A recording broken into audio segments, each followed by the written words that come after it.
And good evening, ladies and gentlemen. Welcome into Hoopsville on this Thursday, February 22nd, 2018, as we get ready for the finish of the regular season. Believe it or not, it has arrived.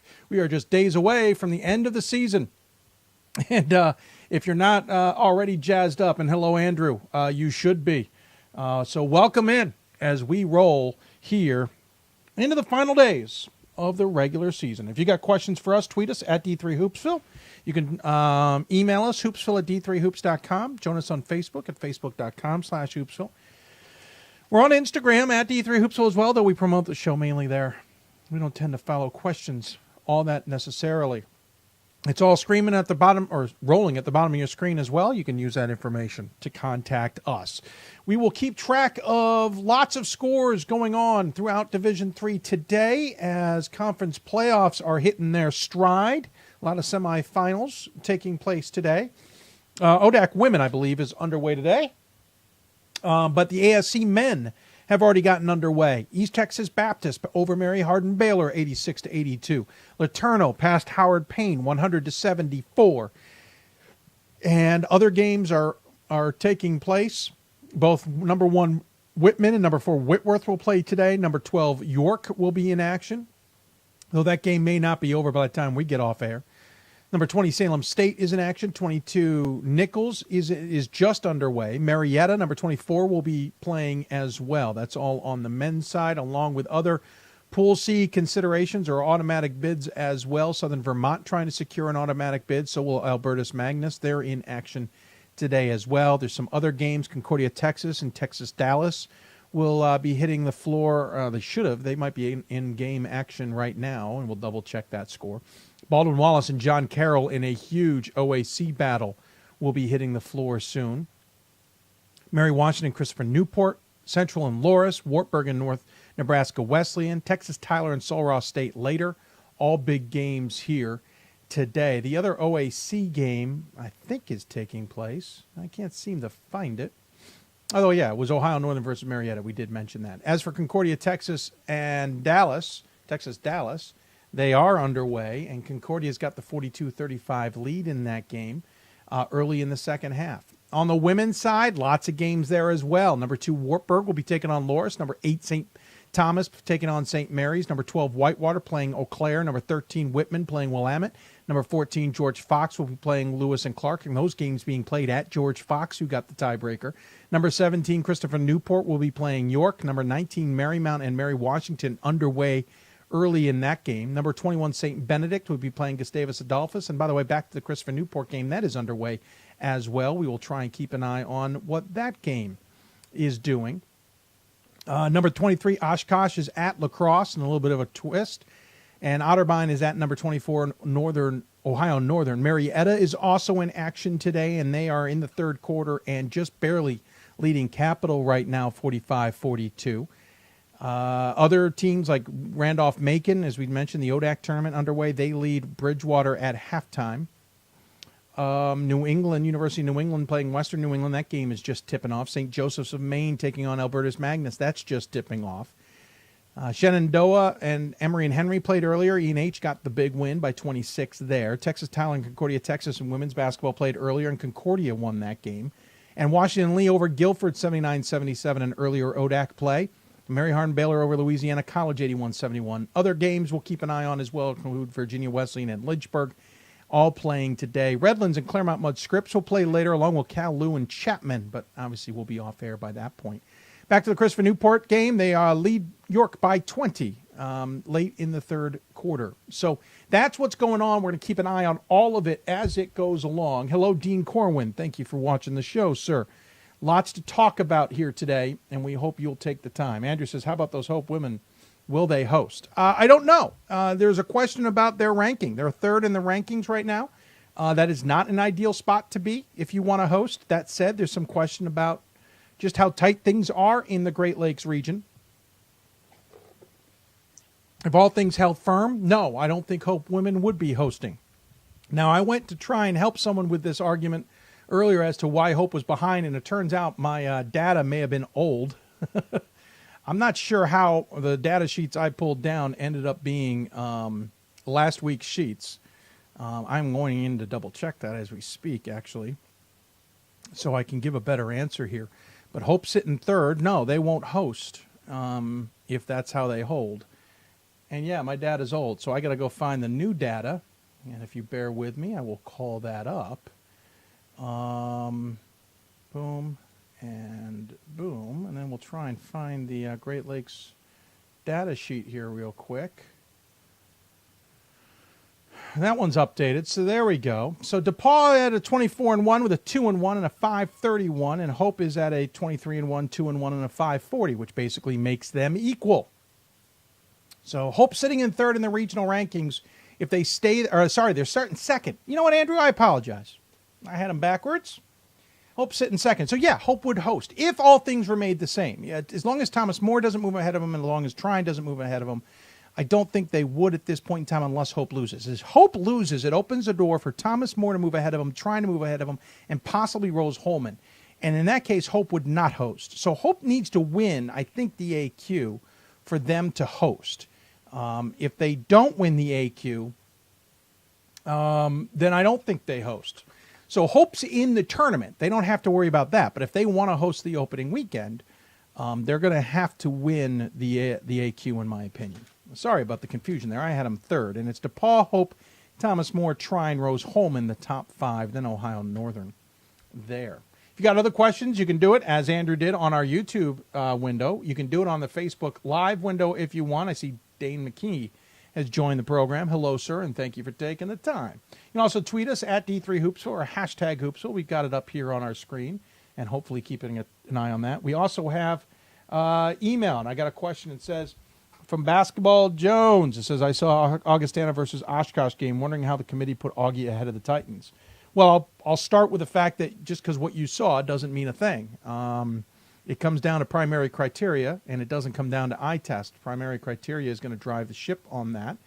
Looking at those rankings, and bear with me here a second, Augustana is 19-5, Oshkosh is 19-6, so already Augustana's got a slight advantage there.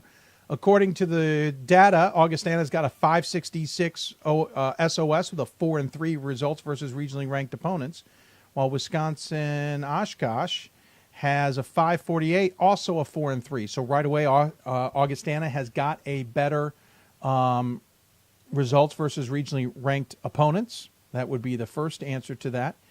There's also going to be some comparable games that they can certainly use. Head-to-head, yes, Augustana lost that, but they've got other ones in their favor. So that would be how that would work out. Augustana, remember, beat Wash U. Wash U is the number one ranked team in the region. That is going to weigh more than what Oshkosh has done against regionally ranked opponents as well. Augustana also, let's see. I'm going to the Central Region, apologize.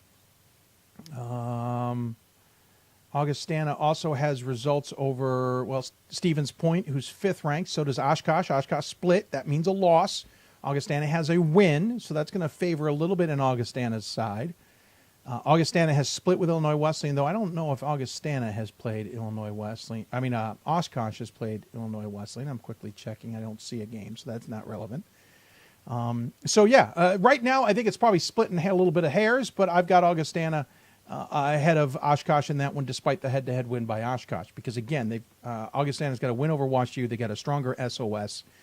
They have one less loss, and that Wash U game is certainly prevalent, and is the win over Stevens Point, where Oshkosh split with them. So that's where I have them in that case over Oshkosh, if that makes any sense. And again, eye test not a factor, not a part of the primary criteria whatsoever.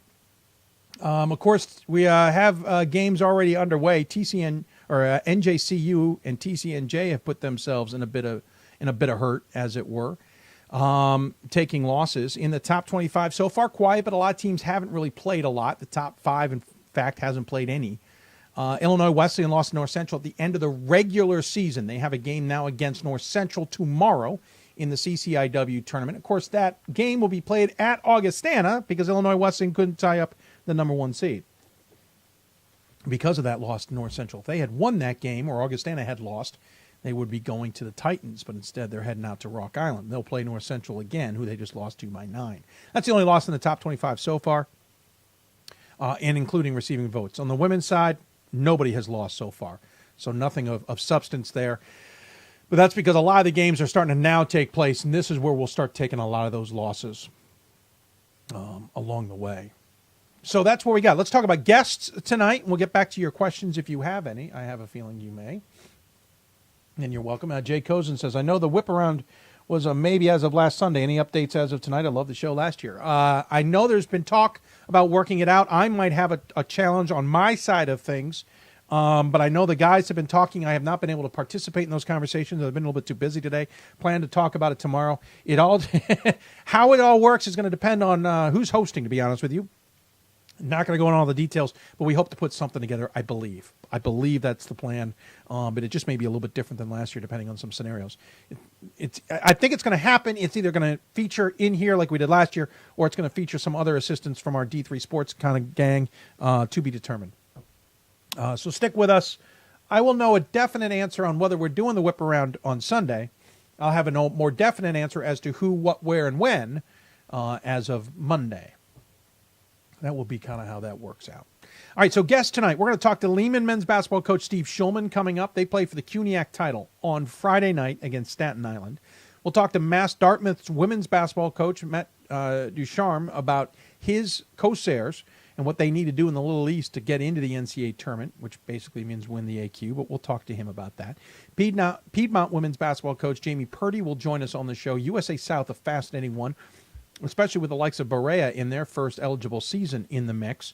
We'll talk to her about the fact they're at Greensboro, despite a pretty solid season for Piedmont this year. Augustana men's basketball coach Greg Giovanni will join us on the show to talk about that CCIW quad, as it were, starting tomorrow on Friday in Rock Island, and plus more, like injuries that the Vikings have had to deal with. In the WBCA Center Court, we'll head to Ohio Northern. Michelle Durand will join us. They are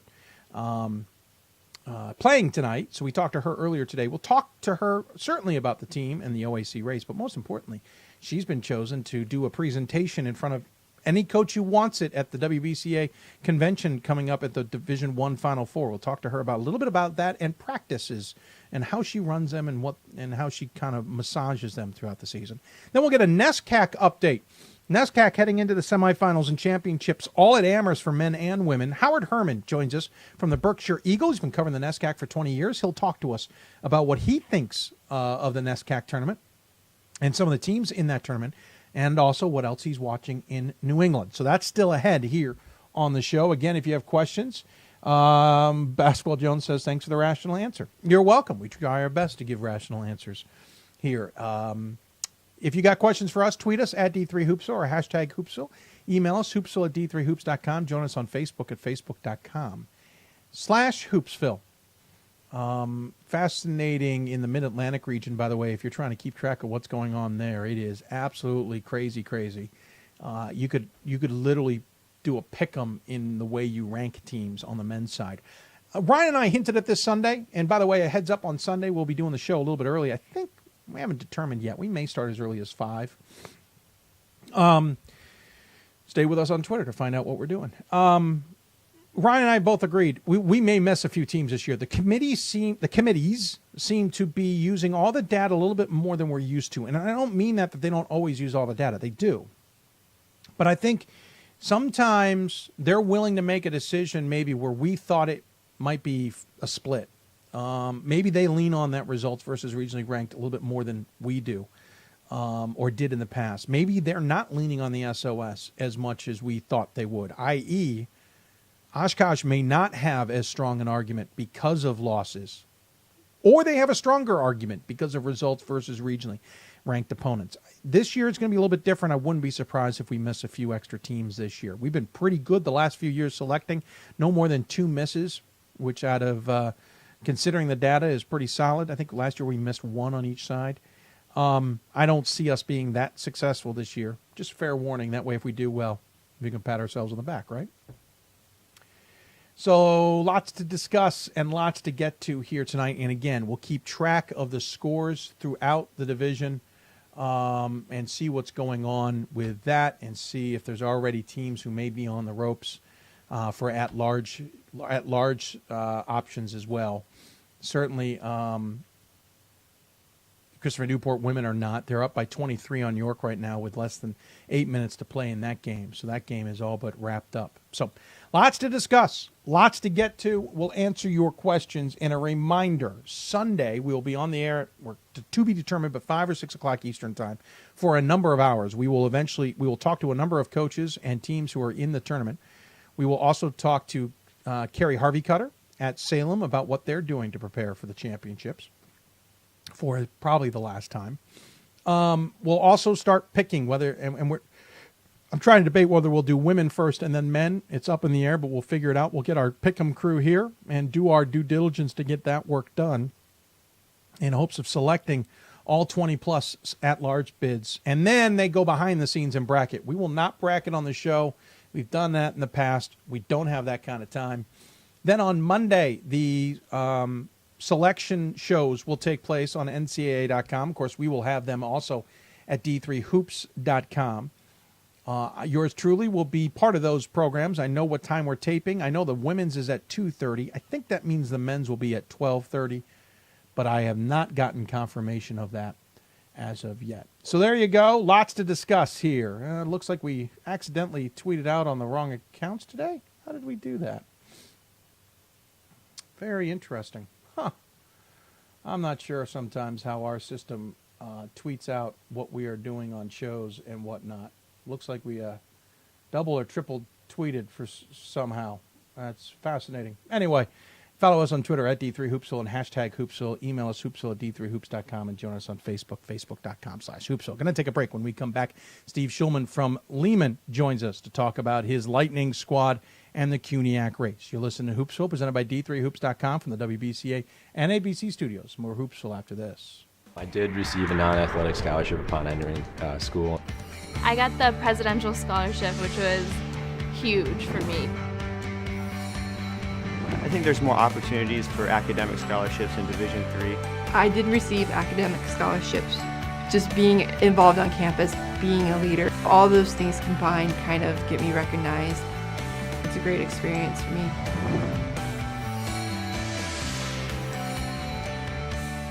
My name is Marcus Walker. I was All-State, won a state championship, a high school All-American, and played college and pro ball. I played because I love the game. I grind to be the best.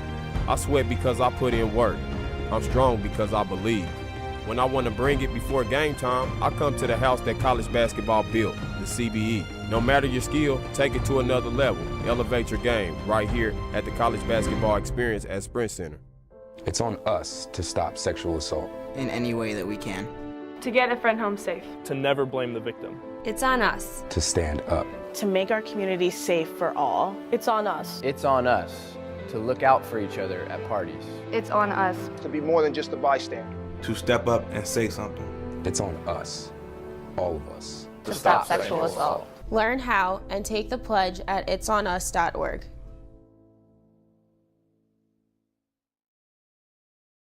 We've got more schools than Division I, more fans than Division II, and more upsets than March Madness. There's 800 programs with over 11,000 games leading to 2 national championships. And we've been covering it all for over a decade. From Eastern to Occidental, from Puget Sound to Piedmont, from Southwestern to the University of New England, and from Hope to Calvin. Nobody covers Division III basketball like we do.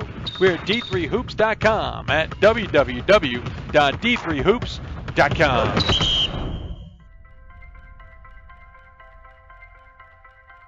I'm a Division III student athlete, and I know how powerful words can be. The term gay doesn't mean stupid, lame, or less than. So I pledge to speak up if I hear the term gay used in a derogatory way or any other homophobic terms. If you can play in Division III. I'm a Division III student athlete, and my teammates unconditionally accepted me as part of their family. So now I pledge to do the same for others. If you can play in Division III. Welcome back to Hoopsville, everybody, as we are rolling along on this Thursday, February 22nd. Just a few days left in the regular season. In 3 days, national committee, RACs and national committees meet. finish up their regional rankings, finish up the details, and then start moving in to deciding who's in the tournament and then bracketing. By Monday, we find out who's dancing. We know most of them, obviously, from AQs. We find out the brackets, and we march our way to Rochester for women and Salem for men. If you got questions for us or our guests, tweet us at D3Hoopsville or hashtag Hoopsville. Email us hoopsville@d3hoops.com or join us on Facebook, facebook.com/Hoopsville. Lots of you are tweeting or interacting with us. We appreciate it. We'll answer your questions as best we can. Next up, the CUNYAC Coach of the Year, Steve Schulman. Team is getting ready for its battle with Staten Island in the CUNYAC Championship, which will take place on Friday evening. Basically, we know Lehman, despite the fact that they are regionally ranked, are going to have to win to get in. Same with Staten Island. So we talked to Coach Schulman earlier today about what he sees as the challenges ahead for his team and what he expects them to do in the conference championship, especially with such a senior-laden squad. We, again, talked to him earlier today about Lehman. Now joining us on the City of Salem Hoopsville hotline, the head coach of Lehman. It is Steve Schulman. Coach, thanks for taking the time.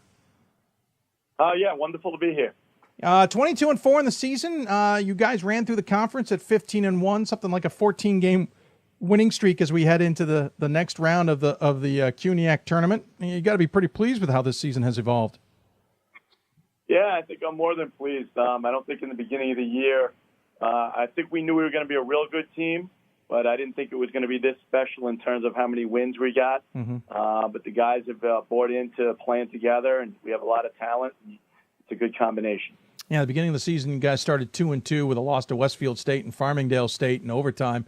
And then right at that New Year break, you kind of had another stumble, losing 2 of 3 against SUNY IT in York, New York, but a win over Staten Island in overtime sandwiched in there. So just a couple of blips on the radar, and it seems like they're in the obvious spots. Beginning of a season when some teams struggle, and then at that turnaround point in the season where you've already been on a long break. Exactly. Even the Staten Island game, the first one, we were coming off the New Year's break, and both teams were a little sluggish. And we won that game in overtime. Then, bang, 2 days later, we had to go at York. We didn't have our rhythm at all. And I think that loss also geared us up, York did a few things that we had trouble dealing with, and we were able to work on those. And we've been rolling ever since. That's the thing, is you're rolling ever since. Now you got Staten Island coming up again here in the tournament, coming up on Friday night. When you look back, the Staten Island games have both been close. Both teams seem to be playing pretty well this season, though you guys took, as we said, control of the conference, and they ended up 3 games back. What do you expect from Friday night's game, and what do you think you're going to have to do to get past the Dolphins? I expect nothing but the same. I think it's going to be a great game between two really hard-working, defensive-oriented teams. I think it's going to be coming down to the last 5 minutes of the game, just like in our first 2 showdowns. I don't think anyone really in the second half ever had a lead more than maybe 5 points the entire game. Coach Tibbs, in his first year, has just done an unbelievable job. And, I think it's going to be a great game. I think in terms of our adjustments, I just think we've got to make sure we're locked. We should be 100% focused. I think both times we played them, first time we were coming off a break and we were a little flat. The second time we had just clinched first place the game before, and I think we let up the first couple minutes of that game that we played them too. So it's going to be a great one. You guys sitting 8th in the regional rankings, you certainly are one who understands what that means. And as usual for the CUNYAC, it's probably a win and get in type scenario. Does that put even more pressure on tonight's game and eventually the championship to try and win that championship, I should say, to make sure you get in the tournament that way? Because otherwise you're probably not going to make it. Yeah, I don't think it puts any more pressure on us because I think in the world of our conference, we've now gotten used to that. Yeah. I don't think, we never expected from day one that we would get an at-large bid.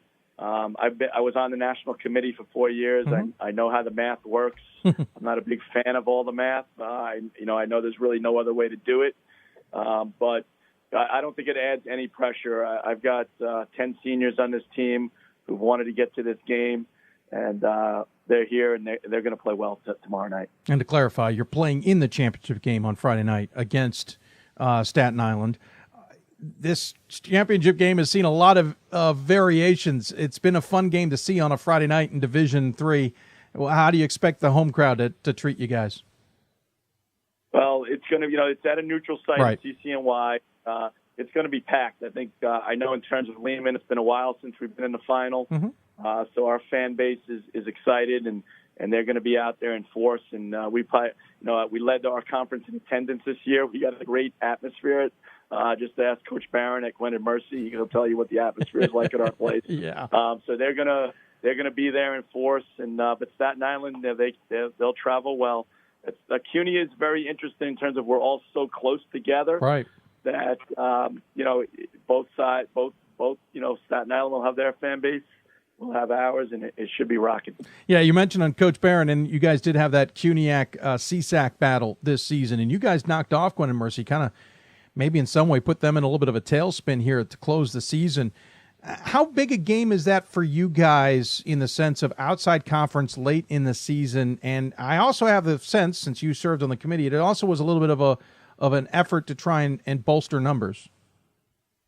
Yeah, no, look, we try. The bottom of our conference was a little down this year, and I think that's what hurt us with the numbers. We think we're a really good team. I mean, Southern Vermont's 20-5, yeah, and we defeated them. We think we have a real good team. So that was really the makeup of Coach Barron and Coach Alisi at Baruch. We thought it would be good for both conferences to play a game late, just so the committee could get an idea of where the teams in each of our leagues stand. And I think it worked well. Hunter College, who finished fourth in our conference, defeated Newman. Yeah. So I think it helped us. Yeah, no, absolutely. I think it's a pretty smart idea, especially if you're playing the top seeds. You're getting probably some regional ranked data in there as well, which helps. By the way, your team loaded with seniors. Maybe that leads to the obvious question. I'm assuming the seniors is why we're sitting in this position here after a 14-game winning streak and on top of the conference and looking pretty strong of late. Yeah, no doubt. It's you got to have seniors in Division III to win. I think you don't need 10 of them, but you need a bunch of key ones. You need a bunch of key ones that are gonna buy into being a team first oriented, who have kind of paid that price. And I think that is the key. This year for me, probably more than any year in my 18 years, I haven't had to get these guys ready at all. I mean, it doesn't matter who we play. They're all counting down on, knowing, well, I got 10 games left. I've got 9 games left. So they're ready. It doesn't matter if we play Gwinnett Mercy or if we play CCNY. The focus has been there all year. And no surprise, you're being led in the stats column by the seniors. It is all seniors in the top 5, 6. Luis Hernandez leading the way at 19.1 points a game. He has almost 4 assists a game. On top of that, along with 6 rebounds, Andrew Ute, 16.5, almost 17 points a game, 6 rebounds a game, nearly 3 assists a game. Milo Mitchell, 14 points a game, 4 rebounds a game, 4 assists a game. John Marcial, 11.5 points a game, 5.5 rebounds, 2 assists a game. All of them seniors, and all of them with really rounded numbers, Coach. You're talking double figures in points, you're talking significant amounts of rebounds, and all of them dish out the ball at significant numbers as well. Yeah, this group has taken a lot of pride in passing the ball. I think it's probably our biggest strength. We joke around at practice every day. We say the pass is king. And, I think a lot of teams, they've watched the Golden State Warriors. They've seen that success on TV, and it's easier for them to buy into it. And it's been our strength all year. Out of those 4 guys you named, all of them had at least one game where they scored 25 points. So to have 4 guys on the floor who can, on a certain day, score makes it very difficult for the opponents. And of course, Bennett, Lang, and Brenz, also seniors, also contributing, all next in the line of the stat sheet, at least for points per game. This team feels, at least what a little bit I've seen, and I'll hopefully catch some more tomorrow night, but a little bit I've seen and what I've seen in the stat sheet and all that. Should you make the NCAA tournament, this could be a pretty dangerous team to match up with. It feels like, from my point of view.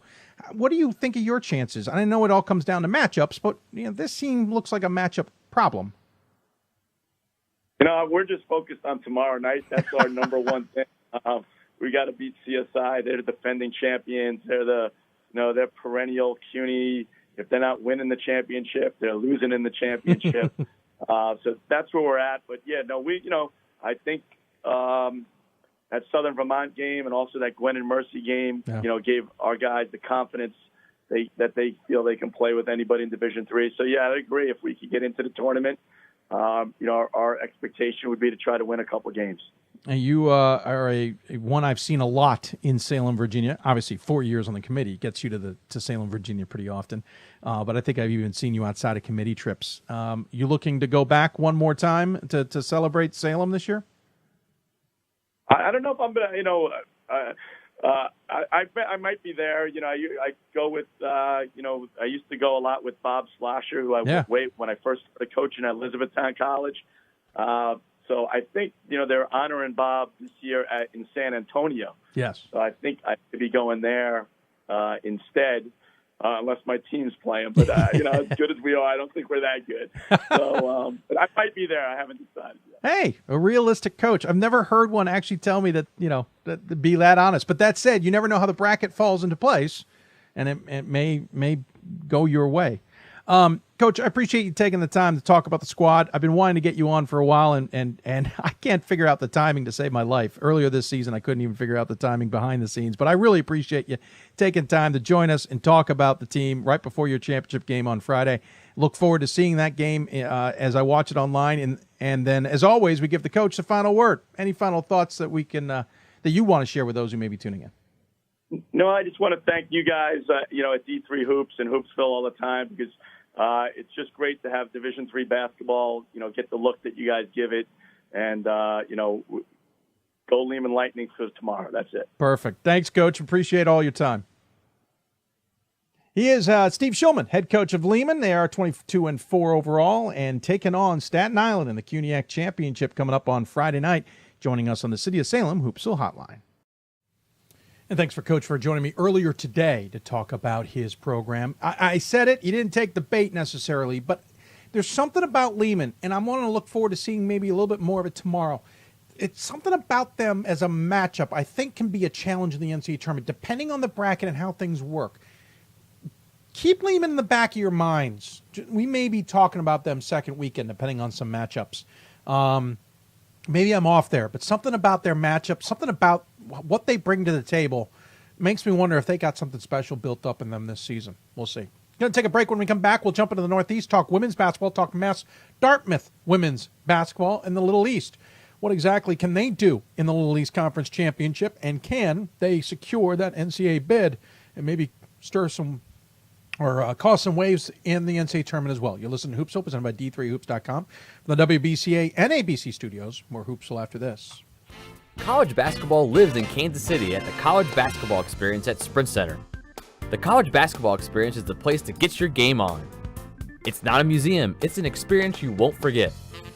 Discover the history of the game in the National Collegiate Basketball Hall of Fame, featuring the Gallery of Honor, Mentor's Circle, and Honor Theater.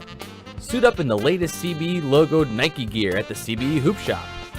Elevate your game today and visit the house that college basketball built. For the love of the game. But for those of us who are Division III student athletes, it's more than that. A lot more. Sure, the game is important. But as we work so hard to build both mind and body, it's more about team.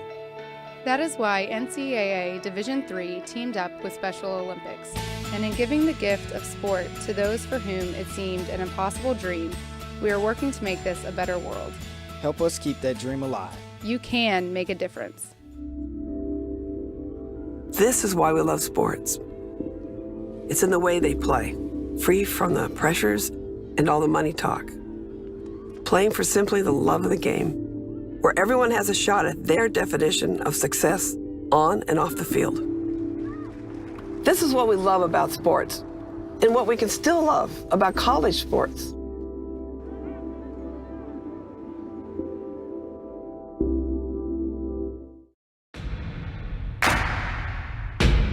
It starts right when you hit the court. You imagine your finest moment. The game-winning shot that gets you to the dance. A monster dunk or no-look pass, and cutting down the net. Sports lets us dream of our own success and prepare us for our finest moments on and off the court.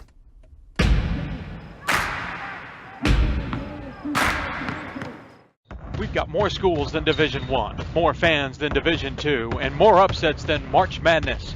There's 800 programs with over 11,000 games leading to 2 national championships. And we've been covering it all for over a decade. From Eastern to Occidental, from Puget Sound to Piedmont, from Southwestern to the University of New England, and from Hope to Calvin. Nobody covers Division III basketball like we do. We're at d3hoops.com at www.d3hoops.com. And welcome back to Hoopsville, everybody, on this Thursday as we continue to watch scores from around the country on this big day, obviously. Excuse me, in conference tournaments. We'll keep an eye on scores. It looks like Texas-Dallas is going to get past Concordia, Texas in men's basketball. 5 minutes left to go in that game. Dallas has a 16-point lead, and it's all but over. Christopher Newport's going to get past York 93-68 with a couple seconds left in that one. So that one looks to be wrapping up. We'll keep an eye on other scores as they come along and as they relate to some things here tonight. All right, so switching to women's basketball, of course, one of the interesting things in the Northeast is the women's rankings.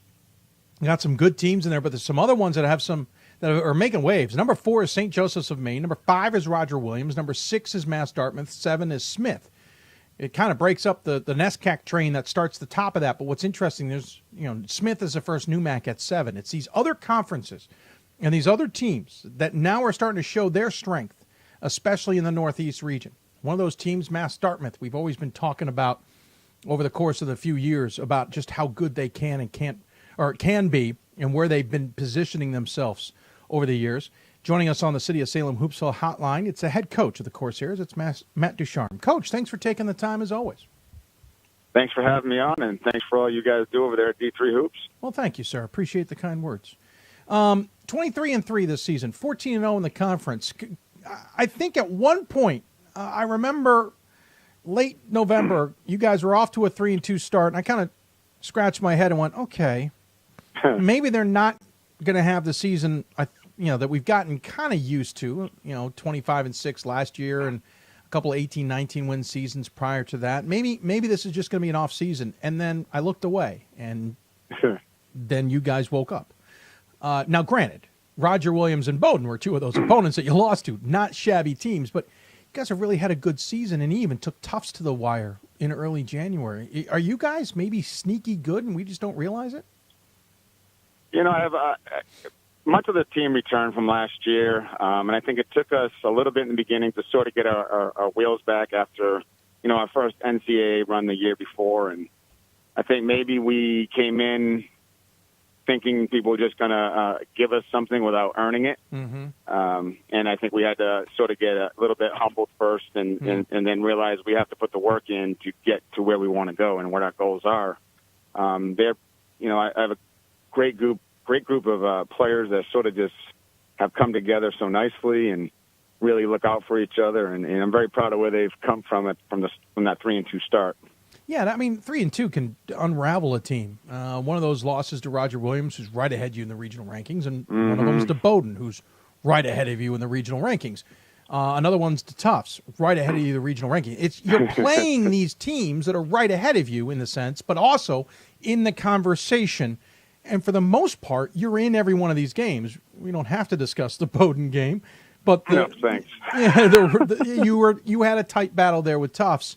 And you've taken care of business outside that. That's got to breed some confidence. It does. That Bowdoin game was a little bit of a wake-up call to realize, it reminded us a lot of the Amherst game at the end of last year. Yeah. They're really good. And then bringing Tufts, playing Tufts tough, which is weird to say. Yeah, I know. That was really a call to sort of say, okay, now maybe we belong where we think we might be able to make it, and it was really good to take them down to the wire and kind of earn your stripes a little bit. Yeah, it's certainly perfect timing as you kind of roll right back into conference conference play, I should say. And for the most part, what's interesting about the Little East is you've had Mass Boston, who's been in the conversation. They're having a heck of a season, but you've beaten them at least once. It was pretty handily. I'm double checking the other score. Yeah, 15 points back on February 7th, and you beat them by 30 on February 17th. It's games like that make me think, okay, so Southern Maine's kind of rejuvenated. Mass Boston seems to be having a good season, but maybe Dartmouth is just head and shoulders better than everybody else. Is that a fair assessment, or are we missing something about this LEC? That's a very tough question. The LEC is always a tough conference to be in. There's always, you got your perennials. Southern Maine was so strong for so long, and Eastern Connecticut and Western Connecticut even at that point. So it's been like, this year, I think we're playing really well. We have a wide range of different skill sets that can be difficult to game plan for, but everybody has to play well every night. You can't take any day off in our conference or out of our conference in D3 at this point in the Northeast. I just think we're playing really well right now, and we got two big games, hopefully two big games over the weekend. We got tomorrow as a big game for us, so any given day, anything can happen, and we're going to play our best tomorrow and hope to come out on top. Outside of the losses, you haven't had a lot of close games. Maybe a half a dozen or so in games that have been about double or less than double digits.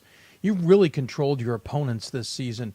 How hard is it to, I don't want to say stay motivated because that's a horrible way of saying it, but how hard is it to keep the players focused and understanding that there's a challenge ahead despite what the scores and maybe the games result in the end?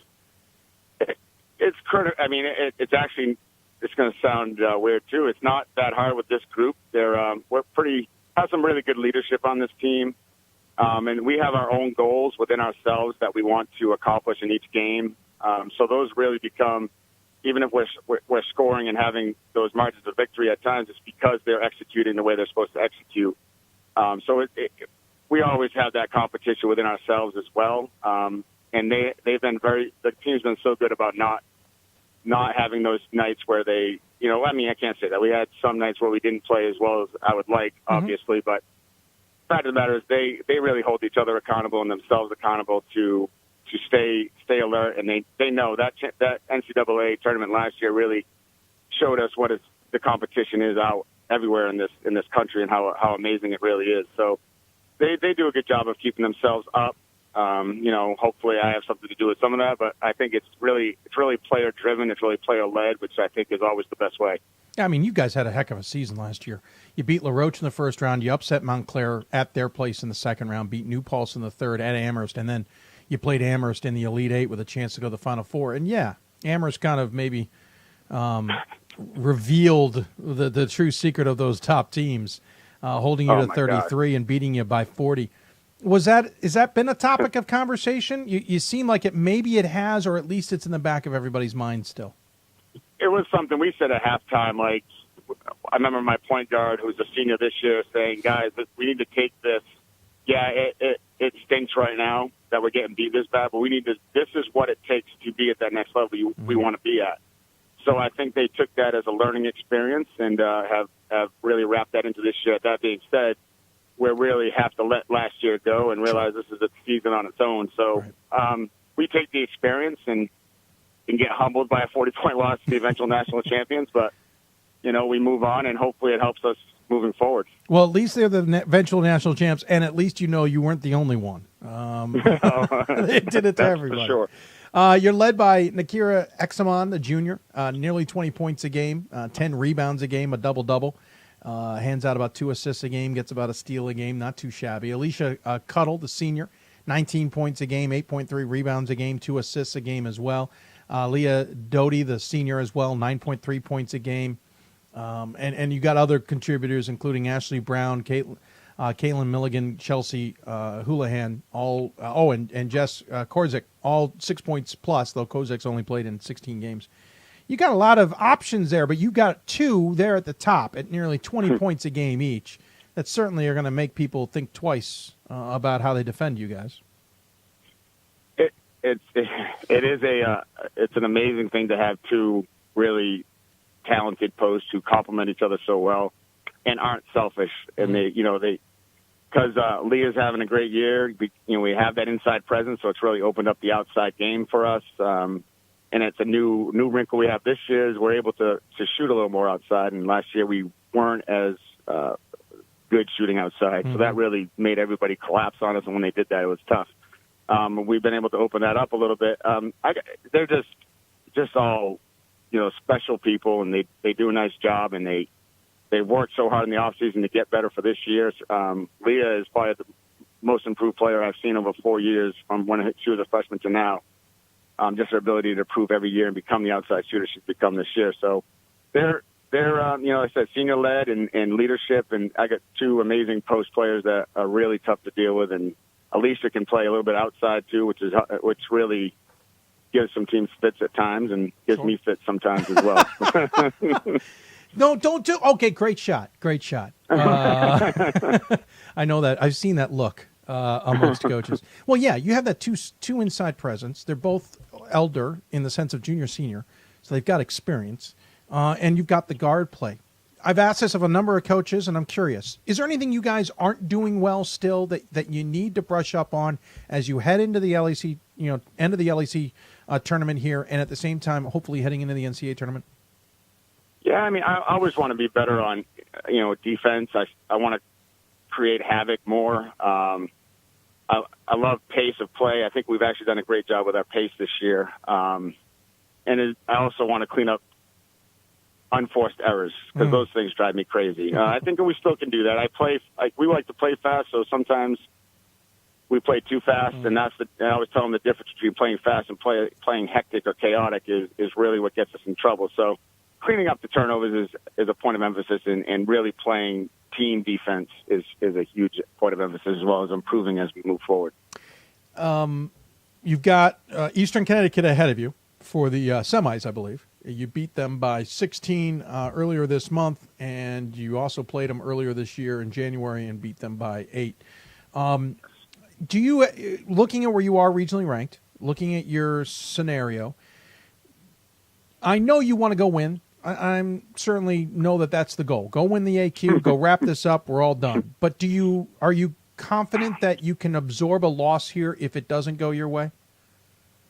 No, I'm really not. With the way the rankings are eking out, so a lot of things can happen over this next couple of days to keep us on the outside. And that would be a travesty for us if we don't go out and complete our goal of getting the AQ, because that is our goal. Yeah.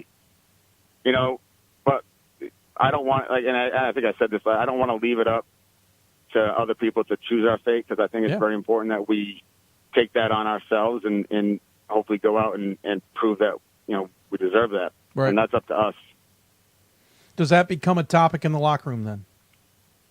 The number one goal for us from the start of this year, as long as I've been head coach, is to win that LEC, and it's eluded us. Yeah. So that is our goal.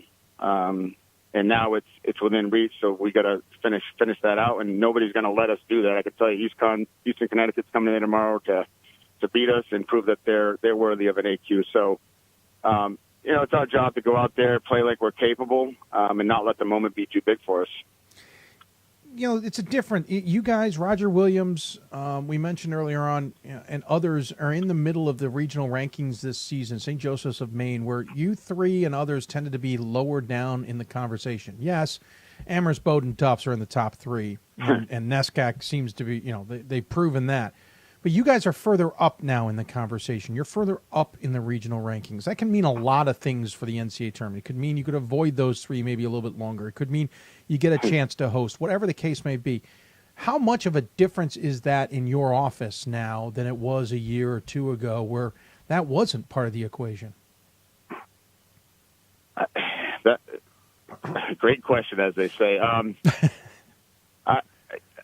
It's a conversation, and probably my athletic director probably has that conversation more than I do, because I don't know. I'm just trying to, we're trying to do something here that will put this program on the map, and hopefully this year we can make that happen. I don't know. I know that's not the answer you probably want to hear.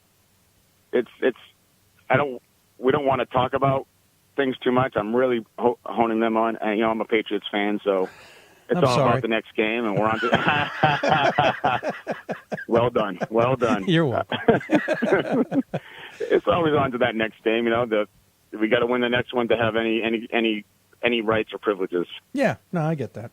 Just curious. Like I said, you guys are in the mix amongst others, and it's neat to see that the Northeast. It does feel good. I'm sure it's nice to say, hey, we're fifth versus saying, geez, we're ninth. Oh, I get it. This is obviously a special group, but it looks like you guys have also positioned yourself to be playing. This is not a couple-year run here. That feels like you guys have really changed the culture and are moving forward with the program for the foreseeable future. It's something that it's big on my to-do list is always to recruit, that next, class that's going to come in and continue the culture that is built by this senior class and this junior class that really changed the program. And it's big on character people. I love talent, of course, but talent has to come with character, in my opinion, to be successful. And that's something, that my assistants are on board with. The players, my players are my best recruiters. And it's huge for me to have character people create culture. Well, it's noticeable. Great season so far, long winning streak, and the only 3 losses, honestly, are ones that you kind of you tip your hat to in the sense of the schedule. You beat Williams. We haven't even talked about that. Williams having a 500 season, but they're still Williams. And you're in top of the conference with a resurgent Southern Maine and some others. So congratulations on a tremendous season so far. Good luck in the conference, the rest of the conference tournament, and we hopefully will be talking about the Corsairs on Monday. As always, we give the coach the final word. Any final thoughts you want to share with those who may be tuning in? I hope we have some new fans out there and realize that there's something hopefully special going on at UMass-Dartmouth, and hopefully we can continue this on into the tournament and years to come. I appreciate the time, Dave. It's been a pleasure. Absolutely. Thank you for taking the time. Good luck, like we said, and we'll talk to you soon. Sounds good. Thanks, Dave. Awesome. Matt Ducharme joining us from Mass-Dartmouth, the women's squad. Again, they are 23-3, finished the conference schedule at 14-0, beat Rhode Island College in the quarters handily, 78-49. We'll take on Eastern Connecticut in the semis coming up on Friday. I forgot to ask. I think the championship turns around on Saturday, but I don't remember. I know there's more conferences have Sunday championships. I'm not even going to go into that because that's a frustration of mine. I think it is a disservice for those conferences because I think it hurts at large chances if there's any curveballs because committees are working on Sundays. Me personally, let's get rid of as many Sunday championships as we can. But in the meantime, we have a few more this year just to add to the mix. Anyway, congratulations to Mass-Dartmouth for their success. If you're holding on, I'm going to stick with our segment here for a few more minutes. You can stick there, and I'll chat with you in a bit when we get to break. In the meantime, if you got more questions for us, you can tweet us at D3Hoopsville or hashtag Hoopsville. Email us, hoopsville@d3hoops.com, or join us on Facebook at facebook.com/Hoopsville. Still ahead, Piedmont women's basketball coach Jamie Purdy will join us. Augustana men's basketball coach Greg Giovanni will join us. Then we'll go to the WBCA Center Court with Ohio Northern's Michelle Durand. Yes, they're playing currently. We talked to her earlier today. We'll talk about the NESCAC. We'll head back to the Northeast, talk about the NESCAC tournaments with Howard Herman from the Berkshire Eagle coming up. And, of course, answering your questions on this a little bit longer than usual show here tonight. Again, we're keeping track of scores from around Division III tonight. And what is going on in those, and again, losses even tonight will have impacts on Pool C. By the way, Dallas won their game 81-65 over Concordia, Texas in men's basketball, so they move on in the ASC tournament. I'm checking to see if we got any other surprises so far. Roger Williams is up on Nichols in men's basketball, 47-29 at halftime. So that is a game we're going to have to keep an eye on. Number 22, Nichols, in a little bit of trouble there. Nichols regionally ranked wise. No. So Nichols needs to win that to get in. They can't be playing any games here. We'll keep an eye on what is going on there with the Bison. Albertus Magnus is up by 8 starting the second half on LaSalle. They need to win to get in as well. And obviously, there's more than just going on. Starting the second half, low-scoring affair here. Southern Vermont up on Leslie, 28-22. Southern Vermont, another team that needs to win to get in. the whole weekend. John Carroll is taking it to Baldwin Wallace. It's 6:03 left in the first. It's 36-18. That's kind of a surprising score. Remember, we had Brendan Gulick on, and we talked about how the OAC may be topsy-turvy, and then it went chalk in the first round. It's amazing how that can happen. On the women's side of things, we mentioned Christopher Newport got past York easily. They move on to the CAC championship game, most likely to take on Marymount, but that game, 5:26 left to go in the third, another low-scoring affair. Marymount leads Mary Washington 31-15. Ohio Northern, who we talked about their coach coming on later in the show, leads Otterbein 22-19. We'll keep an eye on that game as well. As you'll hear later, Coach Durand worried about Otterbein. St. Joseph's of Maine, who we mentioned earlier, is in a battle with Albertus Magnus. St. Joseph's of Maine finds themselves down 36-34, start of the third quarter. We'll keep an eye on that game as well. Going to take another break. When we come back, we will switch into we won't. We'll switch to the South and talk to Piedmont women's basketball coach Jamie Purdy. You're listening to Hoopsville, presented by D3Hoops.com for the WBCA and ABC studios. More Hoopsville after this. I'm a Division III student athlete, and I know how powerful words can be. The term gay doesn't mean stupid, lame, or less than. So I pledge to speak up if I hear the term gay used in a derogatory way or any other homophobic terms. If you can play in Division III. I'm a Division III student athlete, and my teammates unconditionally accepted me as part of their family. So now I pledge to do the same for others. If you can play in Division III. I used to never really talk. Ever. I was afraid if I said something wrong, everyone would laugh at me. But then I started to play golf with Special Olympics. It helped me to find my voice. And now everyone else is speechless. We've got more schools than Division I, more fans than Division II, and more upsets than March Madness. There's 800 programs with over 11,000 games leading to 2 national championships.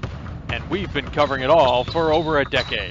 From Eastern to Occidental, from Puget Sound to Piedmont, from Southwestern to the University of New England, and from Hope to Calvin. Nobody covers Division III basketball like we do. We're at D3Hoops.com at www.d3hoops.com. Division III allows you to give yourself to other things. Having that free time allows me to pursue the things that I want to pursue. Division III athletics affords students the opportunity to, engage in the other interests in their campus and in their lives outside of that sport. It allows you to just be able to do everything you want to do. I wouldn't change it for the world.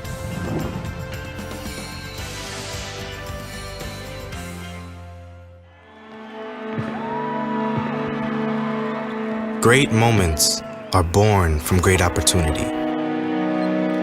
That's what you have here tonight. That's what you've earned here tonight. This is your time. Now go out there and take it.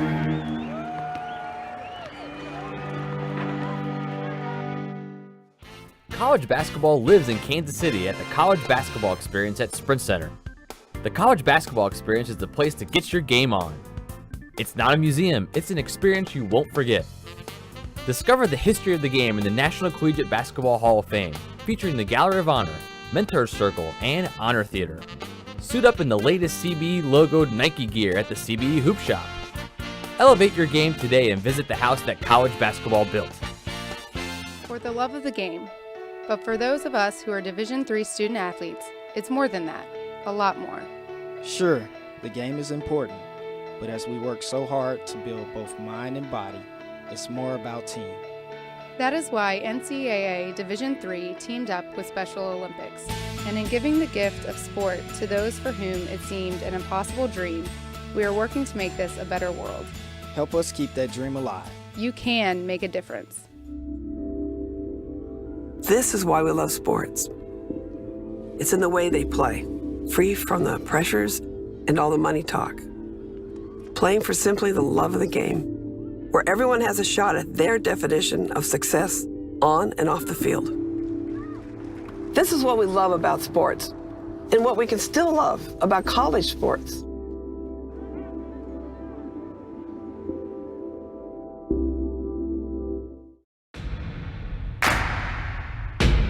It starts right when you hit the court. You imagine your finest moment. The game-winning shot that gets you to the dance, a monster dunk or no-look pass, and cutting down the net. Sports lets us dream of our own success and prepare us for our finest moments on and off the court.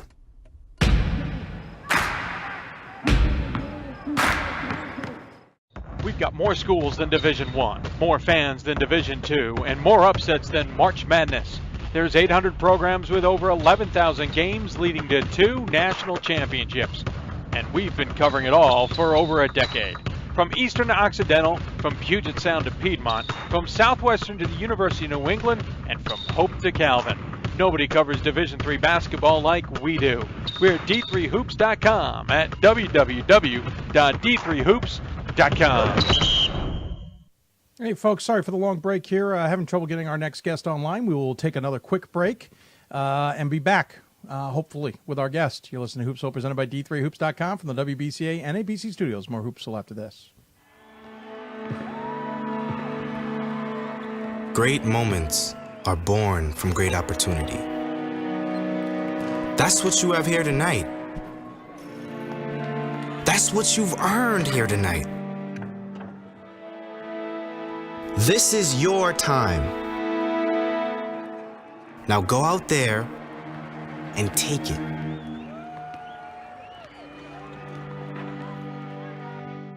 My name is Marcus Walker. I was All-State, won a state championship, a high school All-American, and played college and pro ball. I played because I love the game. I grind to be the best. I sweat because I put in work. I'm strong because I believe. When I want to bring it before game time, I come to the house that college basketball built, the CBE. No matter your skill, take it to another level. Elevate your game right here at the College Basketball Experience at Sprint Center. Something I discovered in myself is that if I have a goal, I can accomplish it. It's a well-rounded experience. At a Division III school, you primarily a student athlete, so the school is really shaped around you developing yourself as a complete individual. It helps a lot that you have a family with your team that can guide you.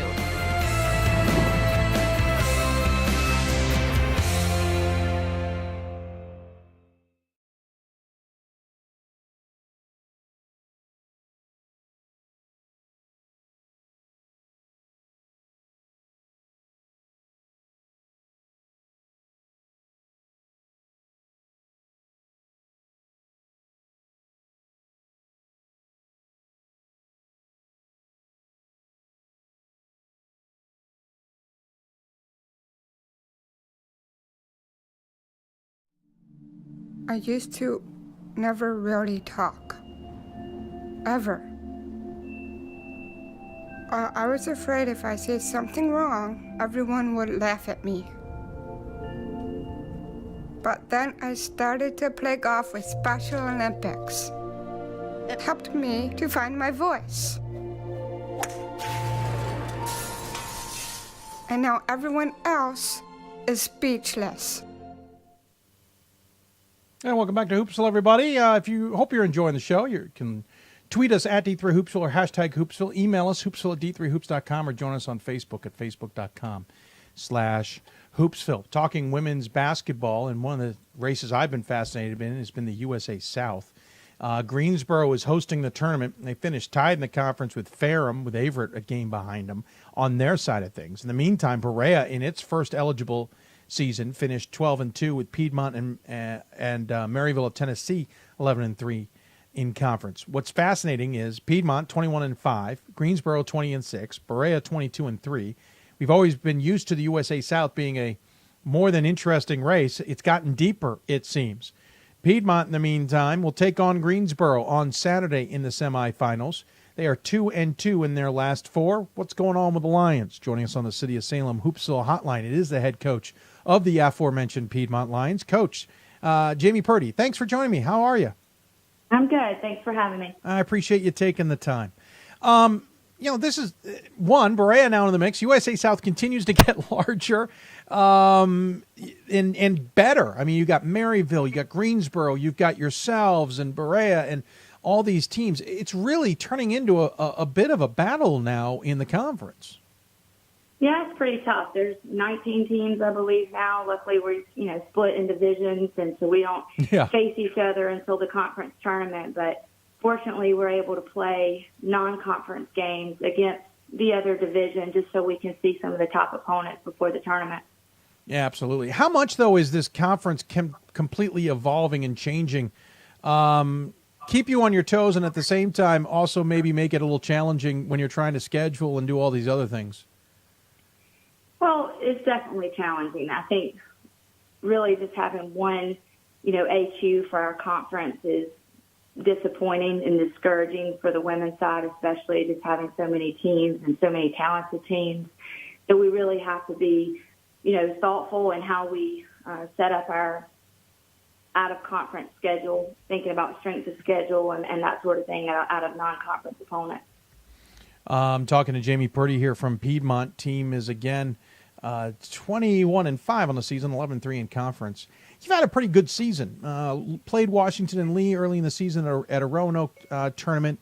Lost to them, and then beat Oglethorpe, which I thought was a significant win in the next game. That one down at Mount Berry. You beat Roanoke, I should say, in the beginning of the tournament. I got this all backwards. Beat Roanoke in the tournament, then lost to Washington and Lee, then beat Oglethorpe. And then you didn't take a loss until January. You guys got a nice little bit of a roll there through December and through the holiday break. Your team seems to lose them in fits, though. It's 2 out of 3 between Maryville and Berea in early January, then 2 in a row, Covenant and Brevard. Is it just one of those things that sometimes you just get off and it's hard to get back on the train, as it were? Yes, sir. We hit a roadblock, to say the least. I think we just kind of got complacent a little bit and had just a lot of going on. We've got kids that are doing student teaching and clinicals and between all that and labs and that sort of thing, just trying to keep focused is challenging for everybody at that point late in the season. It's a long season. So luckily we kind of peaked at the right time, I hope. Yeah, that's the ultimate goal, as they say, is to peak at the right time.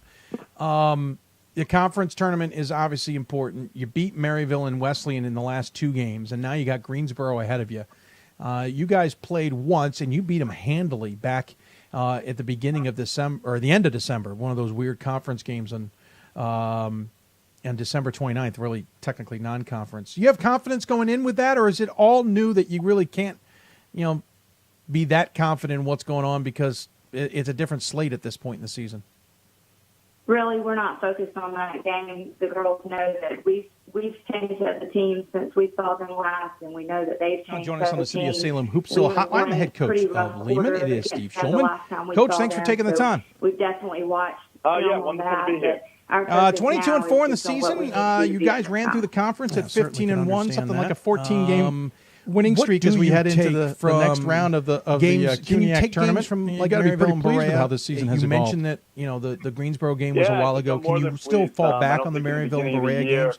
Or are the Covenant and Brevard games more important to consider when talking about what you've learned from losses and what you still need to do to improve? But the guys have bought into playing we've together. Learned from those losses, and we've kind of focused our practice. Yeah, at the beginning of the season, you guys started 2-2 with a loss to Westfield State and Farmingdale State in overtime. And then right at that New Year break, you kind of had another stumble, losing 2 of 3 against SUNY IT and York and New York, but a win over Staten Island in overtime sandwiched in there. So just a couple of blips on the radar. And it seems like they're even in the obvious spots, beginning of a season when some teams struggle, and then at that turnaround point in the season where you've already been on a long break in the latest regional rankings, or are they irrelevant to the ultimate goal? Even the Island game, the first one, I do not look we were at coming off the New Year's break, and both teams were a little sluggish. And we won that game in overtime, and bang, 2 days later we go at York. We didn't have a rhythm at all. But that's not my main focus. So sorry for mentioning that you're fifth. My husband has let me know. Very good. Well, someone has to keep track of that information. Right. You got 3 seniors on the squad. Bridget Kelly, Staten Island coming up again here in the tournament. Dakota Sullins on Friday night. We mentioned Carly Shields. Look back, the Staten Island games have both been close. When you look at both teams seem to be playing pretty well this season, though you guys took, as we said, control of the conference, and they ended up led by Amari Price. 3 games back. What do you expect from Friday night's game? And feels like a very well-rounded squad.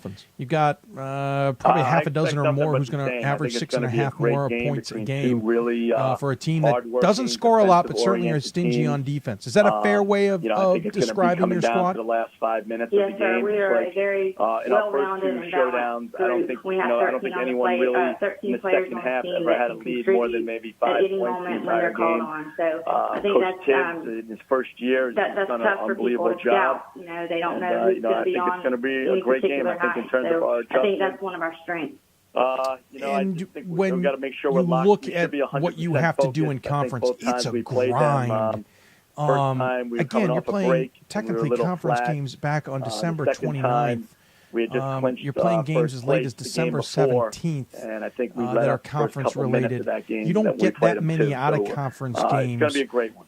Most of your season probably feels like, hey, in the regional rankings, USA Southgate. How do you keep one who understands what that means? Their mind, and as usual for the task, it's probably a win and get in type scenario. Does that put even more pressure on tonight's game and eventually the championship to try and win that championship? I should say to make sure you get in the tournament that way, because otherwise you're probably not going to make it.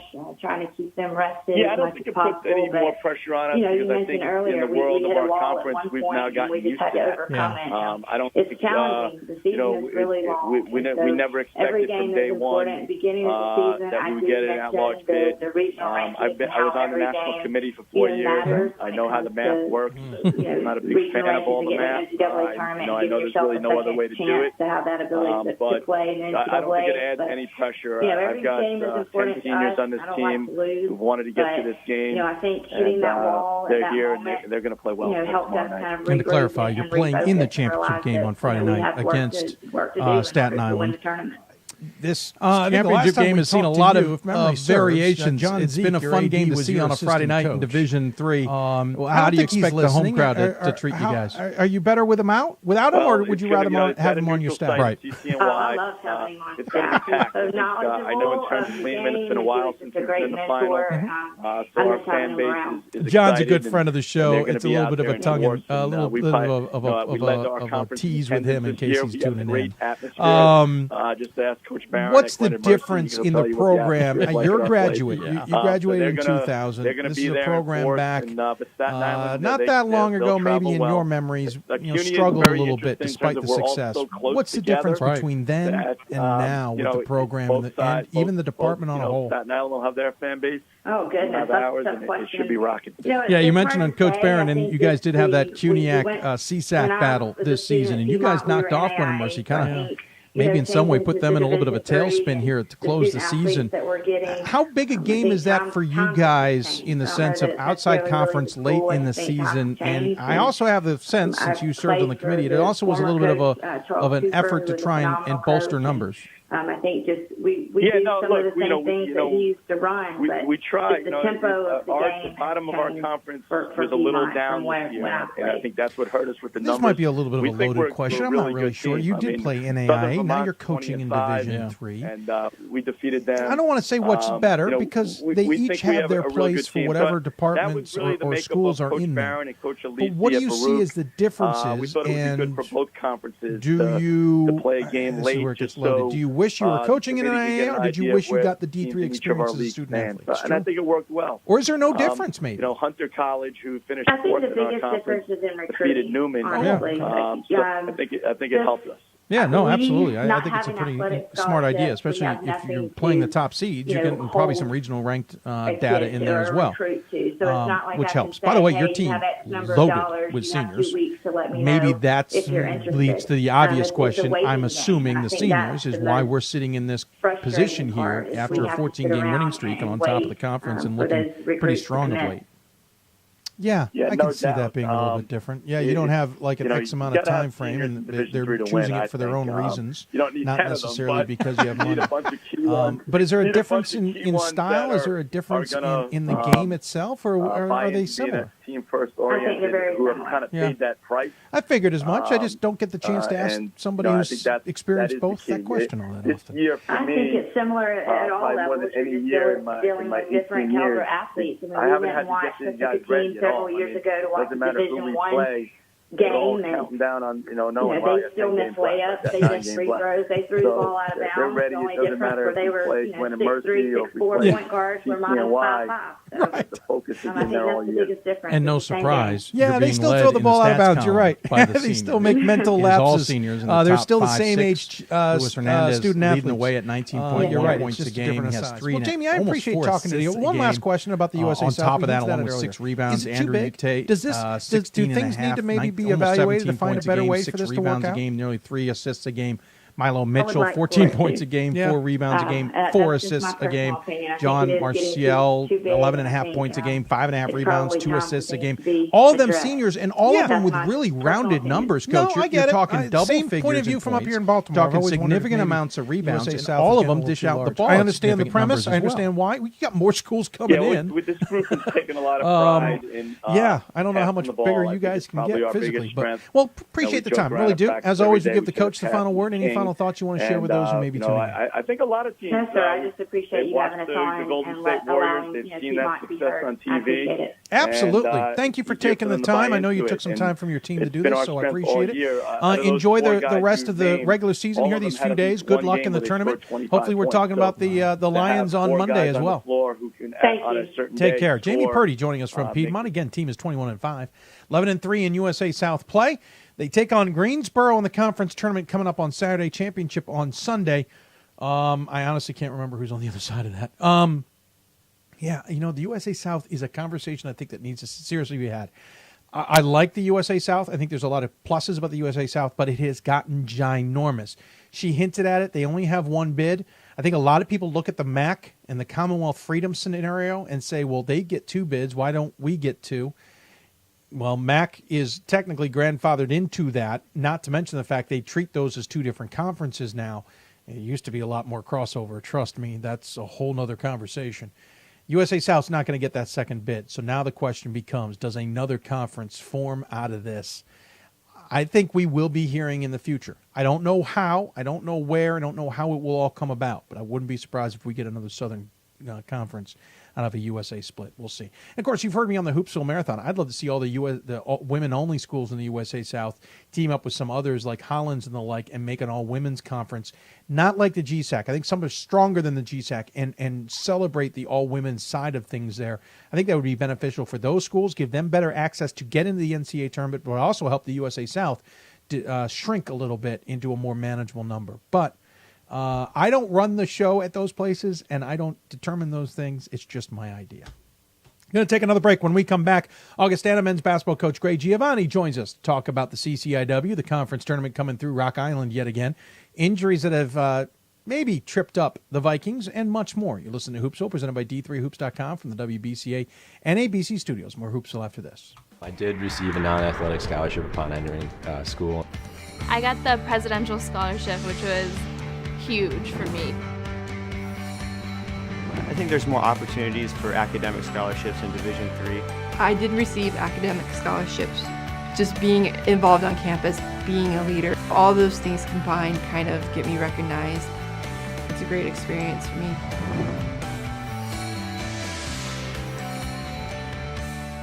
My name is Marcus Walker. I was All-State, won a state championship, a high school All-American, and played college and pro ball. I played because I love the game. I grind to be the best. I sweat because I put in work. I'm strong because I believe. When I want to bring it before game time, I come to the house that college basketball built, the CBE. No matter your skill, take it to another level. Elevate your game right here at the College Basketball Experience at Sprint Center. It's on us to stop sexual assault in any way that we can. To get a friend home safe. To never blame the victim. It's on us. To stand up. To make our community safe for all. It's on us. It's on us to look out for each other at parties. It's on us. To be more than just a bystander. To step up and say something. It's on us, all of us. To stop sexual assault. Learn how and take the pledge at itsonus.org.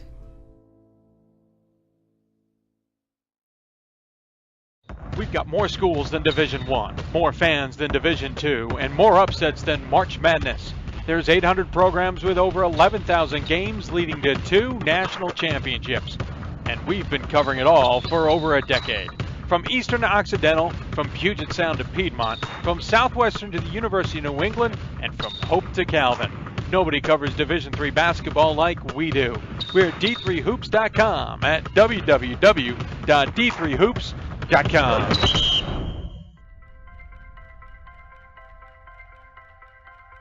a Division III student athlete, and I know how powerful words can be. The term gay doesn't mean stupid, lame, or less than.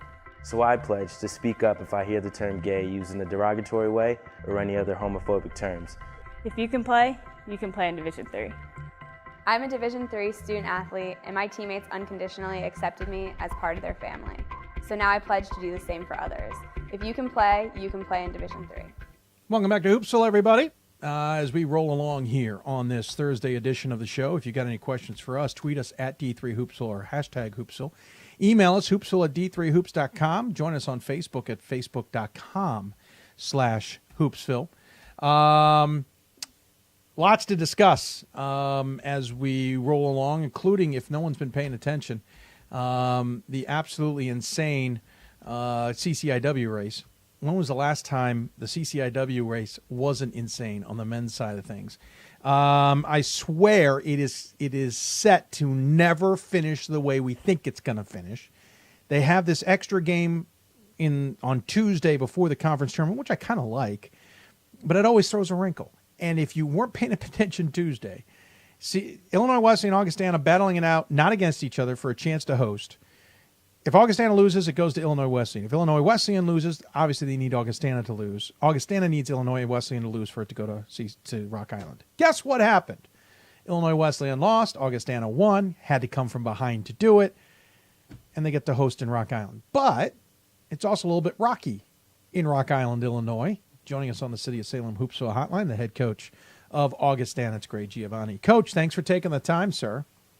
Great to be with you, Dave. I appreciate it. Again, CCIW. I mean, we might as well just flip a coin at the beginning of the season, and we have a better chance of figuring out who's going to come out on top. I think you guys certainly were a favorite after the incredible run to Salem last year in the championship game. And, of course, Illinois Wesleyan was thought to return. I think everybody else thought Wheaton and North Central would be in this race. It felt more like a discombobulated CCIW this season. You guys end up the host, but it wasn't easy. No, it's never easy, but, if you're a betting man, we've been on top of it 9 of the last 15 years. We've been either won it or shared a title. So, but there's an awful lot of play and good balance and tremendously competitive league, and we were fortunate to hang in there down the stretch. We finished, last year we struggled down the stretch. Yeah, we didn't finish well in league play. This year we did finish 5-1 in our last 6 games, and it was enough to get us a share of the title and bring the tournament back to Augustana for the 6th time in the 13-year history of the league tournament. Yeah, I think that was what surprised me the most, was that, one, you guys did struggle last year. And I remember looking back at that and reminding myself that heading to the NCAA tournament, you guys didn't look the strongest that I'd seen you. And I think you getting to Salem surprised many because of that finish. And a couple times this season, I kind of looked at you guys and went, maybe we're going through this again, and they're going to come out stronger. Can you rely on that experience from last year in any way to remind yourself, we've been down this road and we can handle it? Well, first of all, you're right. We weren't very good as the end of last year arrived. We kind of limped toward the finish line there, and then regrouped and won a game in a conference tournament, and then of course won a kind of an epic battle with St. Thomas in that first round and really took off. Yeah. And we had a very, very young team last year, mostly sophomores and freshmen. This year we have a little bit more seasoned team, but we still only play 2 seniors any significant minutes, and we have really had a roller coaster year. I thought we were, perennial favorites maybe to win the national title, and then 4 games into the season we lost arguably our best player. Pearson Wolford was our leading rebounder, averaging 13 a game, and our second leading scorer we lost at the University of Illinois game, and And then we, kind of regrouped and, battled through league play. And then coming down the stretch, we lost our starting center, Micah Martin, who's, as dominant of a defensive presence I think there is in the country at this level at, 6'10" with a 7'5" wingspan. And so we kind of survived these last couple of games without Micah. And, we'll see now if we can kind of regroup here and make another run. Yeah, you guys, and by the way, we should point out you still finished 15-1 in the CCIW. That one loss to Illinois Wesleyan, of course, their lone loss is to you as well. I think that's correct. Well, no, I had that wrong. play, I apologize. Yeah. I'm looking at the wrong team here. You were 20-5, 12-4 in conference standings. Illinois Wesleyan 12-4. You two did split though. That's right. We split, and then we won a tiebreaker based on our sweep of North Central, who finished third. Right, which they split with. That loss being the tiebreaker essentially on Tuesday. Correct. Yeah, you guys losing Warford last year. You lost Warford for other reasons last year. And you had Johnson, basically, the big guy inside, that I think made a huge difference. And you guys seemed to, nothing against him, not miss Warford. What I mean is you adjusted well. This year, Warford went out, and I remember thinking to myself, okay, they've been down this road again. But then I forgot, Johnson isn't there, and you don't necessarily have that presence. It seemed like you did struggle a little bit after the Warford injury to find someone to replace the Warford presence. Absolutely, you're right. Jacob Johnson, a senior last year, had a terrific stretch run for us on the front line, scoring the ball. And when we had lost Pearson, this year we lost Pearson, and there really wasn't anybody to step in to get the kind of numbers he was putting up. So it took very much a collective effort. And the fact of the matter is we weren't nearly as dominant as I thought that we were going to be with him. But still, again, a number of different guys contributed a little bit more, and I just thought this group battled as hard as any team we've had to find a way to win games. And as you referenced earlier, we had to come from behind. We were 11 points down with 8 minutes to go in our last home game, and won. And these guys have really found ways to win, but it certainly hasn't been overpowering our opponent. No, you've been grinding them out in some ways. Right. So then you lose Micah Martin, and by the way, for anybody who's looking, we used Micah's picture in our promos accidentally. I tried to avoid Warford and accidentally used Micah in return. That one feels like, oh boy, you lost a second one. So the fight back against Elmhurst on Tuesday was certainly nice to see, but personally, I'm concerned, how much more can you guys take in the sense of injuries? What's the point of view from your vantage point? Well, it's a valid question. Last year in our tournament run, Micah was an absolute dominant defensive presence, and you saw that right through the Final Four run. Yeah. We have gone into our bench, and I do think we probably have as much depth on our front line as most any team at our level. But to have that kind of dominance in there. I don't know. I think it remains to be seen. And I do feel like we've kind of been in survival mode here. Now, can we regroup and really hit our stride again? We'll find out here. Yeah. Certainly the conference tournament will test us.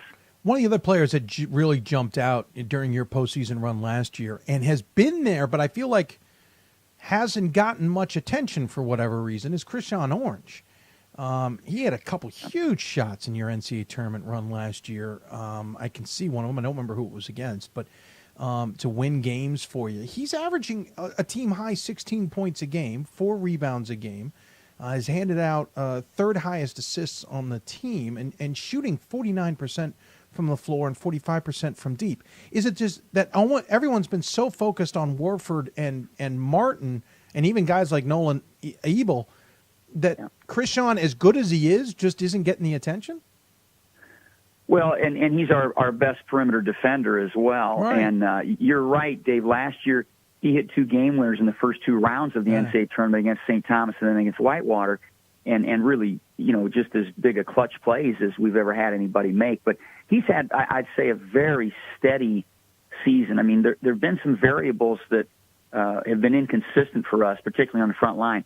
But our backcourt has been there every night. You mentioned Nolan Ebel along with Chris Orange. Those 2 guys who both were on the all-tournament team last year in the Final Four, we're both just named to the first team all-conference in the CCIW. So those two guys have really been steady and consistent, and and Chris has had a terrific year.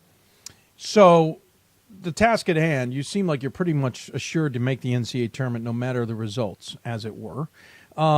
You can afford to lose, as they say. And Illinois Wesleyan probably is going to get in as well.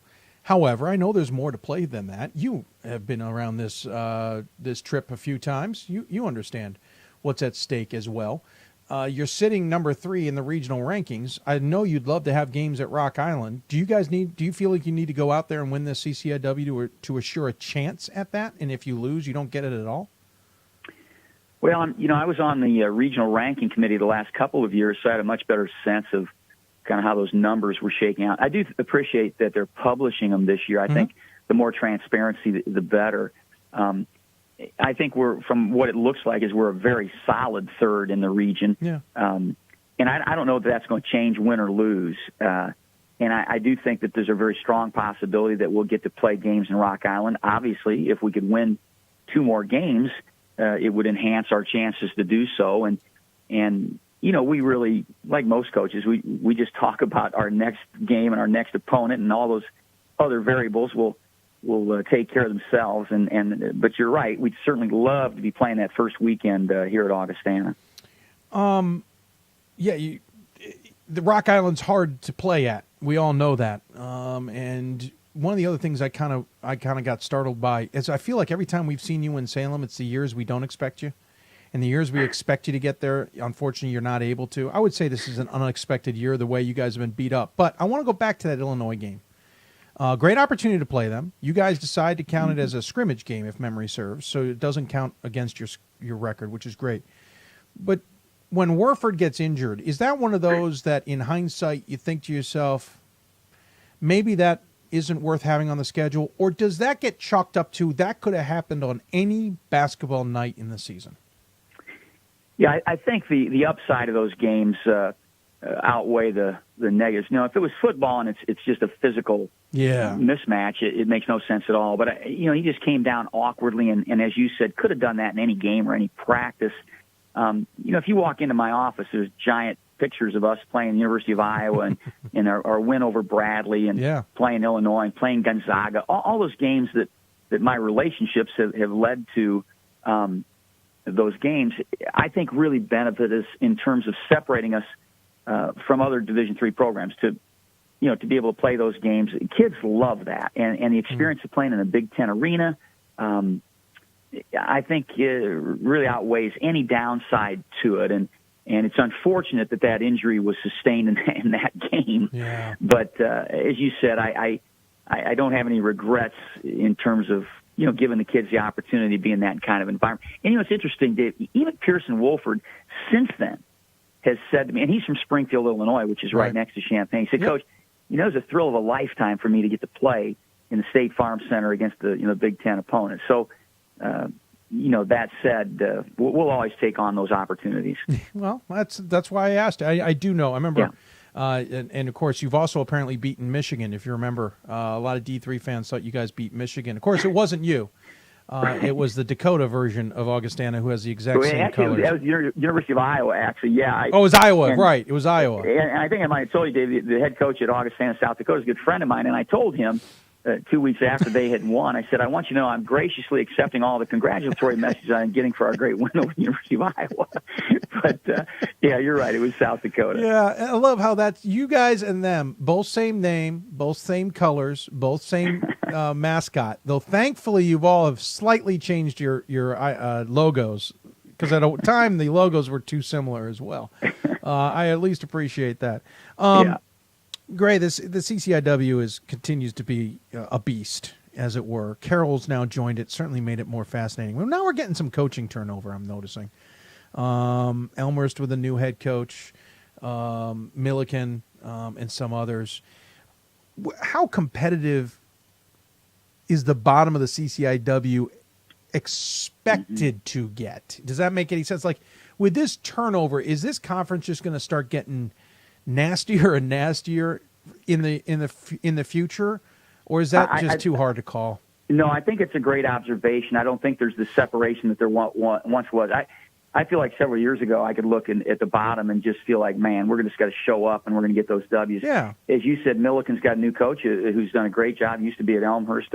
Mark, sure, they were very challenging this year. Carroll, it's interesting. We lost to Carroll late in the season, and everybody thought, oh, boy, you guys really stubbed their toe. Carroll won 6 of their last 7 games in this league. Yeah, absolutely. I mean, he could have been the coach of the year. Paul Coombs did a great job. And so I think you're right. I think that last year North Park were co-champions in the league. Yeah. So to say, well, the bottom of the league, hey, I'm not sure who the bottom of the league is.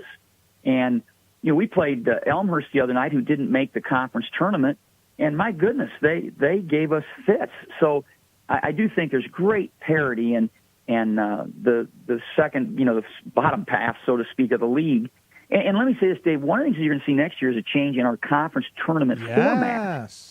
And I think, I looked at that right now. I think, okay, well, if you were playing, 5 and 6, 1 and 2 will get a bye, of course, but hey, those would be unbelievable games. And I think it's a great thing to include more teams in the tournament. I was going to ask you about that because the CCIW purists are sitting on their porch. Where's me? What are we doing? We don't usually have a tournament. Now it's been expanded to 6 teams. And what is your vantage point on that, and how did that all come to be?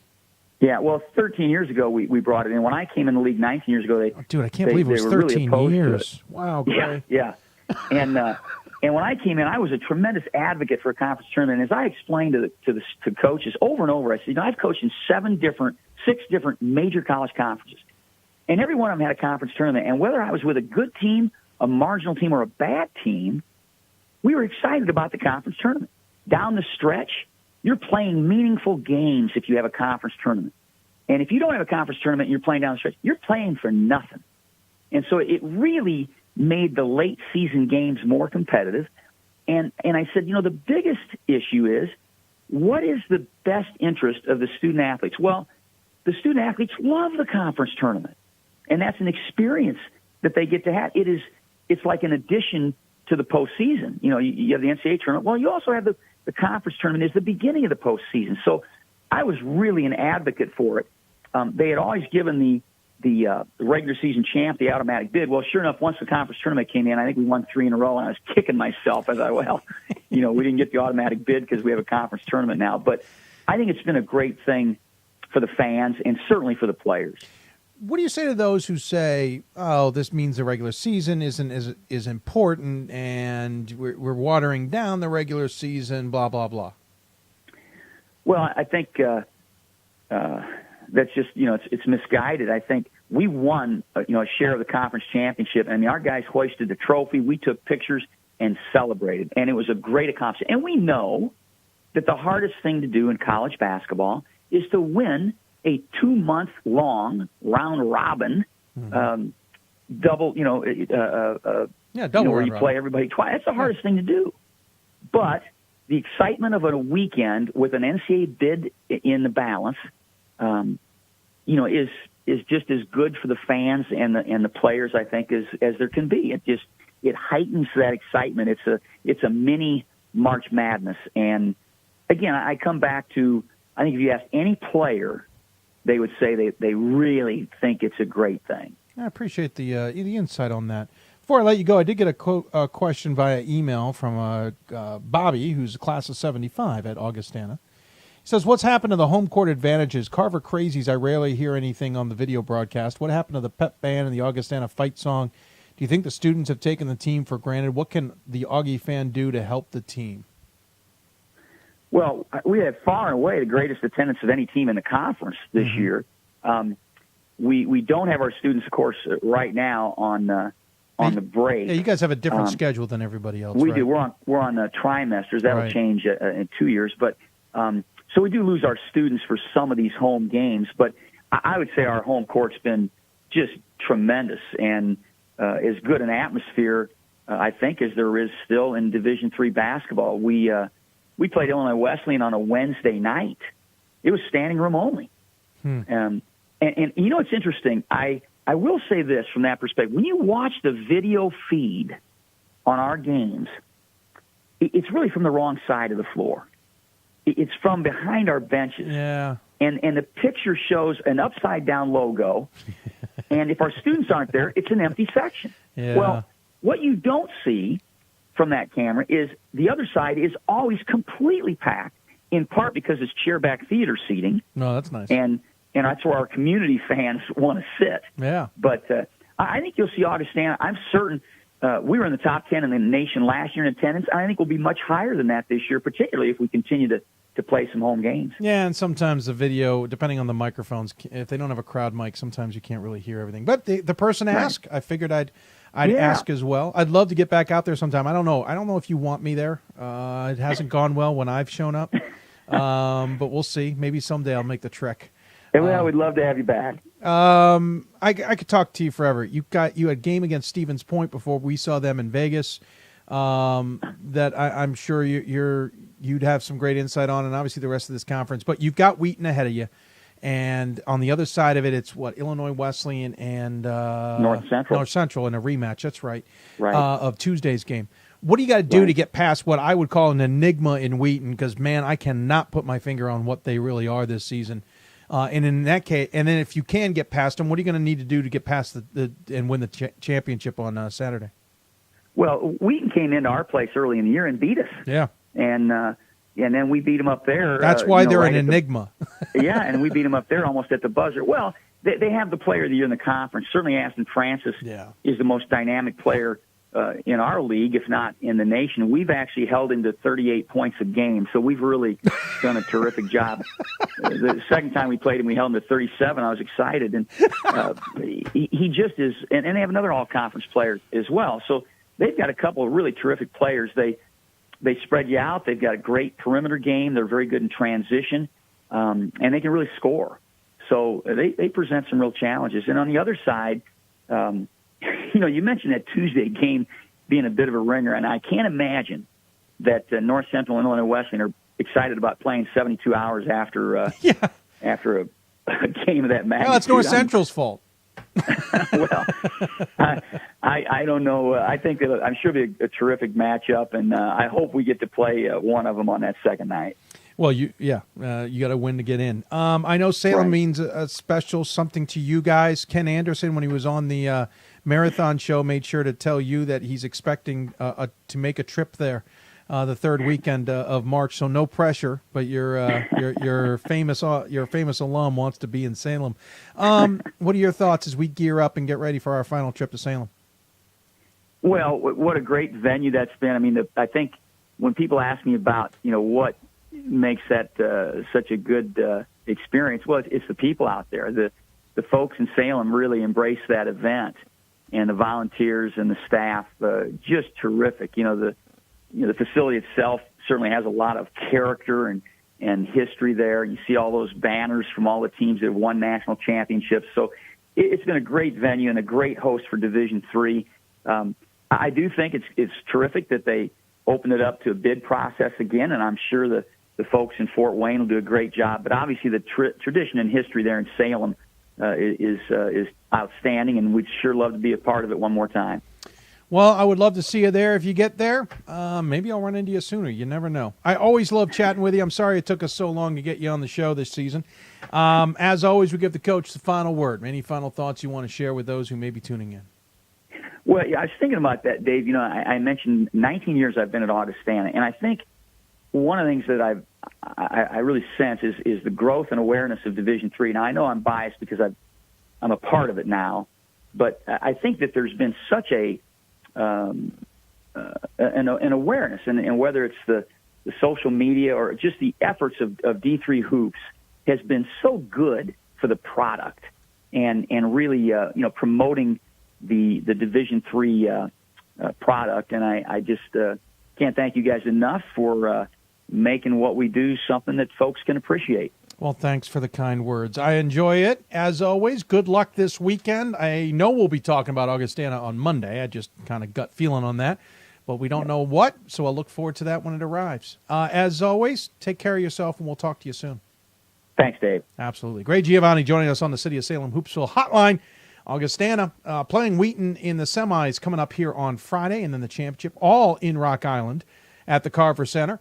They are 20-5, 12-4 in conference. We'll see how the CCIW shakes out after the weekend. We'll be back. When we come back, Michelle Durand joins us in the WBCA Center Court at Ohio Northern, and then we'll get a preview of the NESCAC tournament as this show goes into overtime and answer your questions. Email us, tweet us, whatever. You're listening to Hoopsville, presented by D3Hoops.com from the WBCA and ABC studios. More Hoopsville after this. College basketball lives in Kansas City at the College Basketball Experience at Sprint Center. The College Basketball Experience is the place to get your game on. It's not a museum, it's an experience you won't forget. Discover the history of the game in the National Collegiate Basketball Hall of Fame, featuring the Gallery of Honor, Mentor's Circle, and Honor Theater. Suit up in the latest CBE logoed Nike gear at the CBE Hoop Shop. Elevate your game today and visit the house that college basketball built. For the love of the game. But for those of us who are Division III student athletes, it's more than that, a lot more. Sure, the game is important, but as we work so hard to build both mind and body, it's more about team. That is why NCAA Division III teamed up with Special Olympics. And in giving the gift of sport to those for whom it seemed an impossible dream, we are working to make this a better world. Help us keep that dream alive. You can make a difference.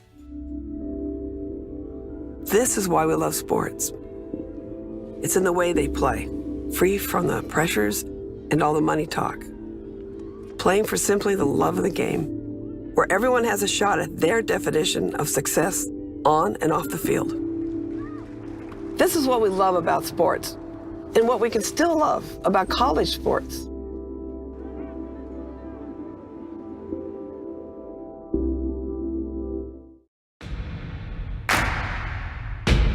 It starts right when you hit the court. You imagine your finest moment. The game-winning shot that gets you to the dance, a monster dunk or no-look pass, and cutting down the net.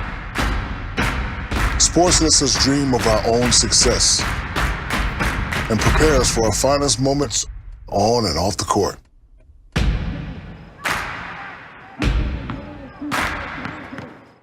We've got more schools than Division I, more fans than Division II, and more upsets than March Madness.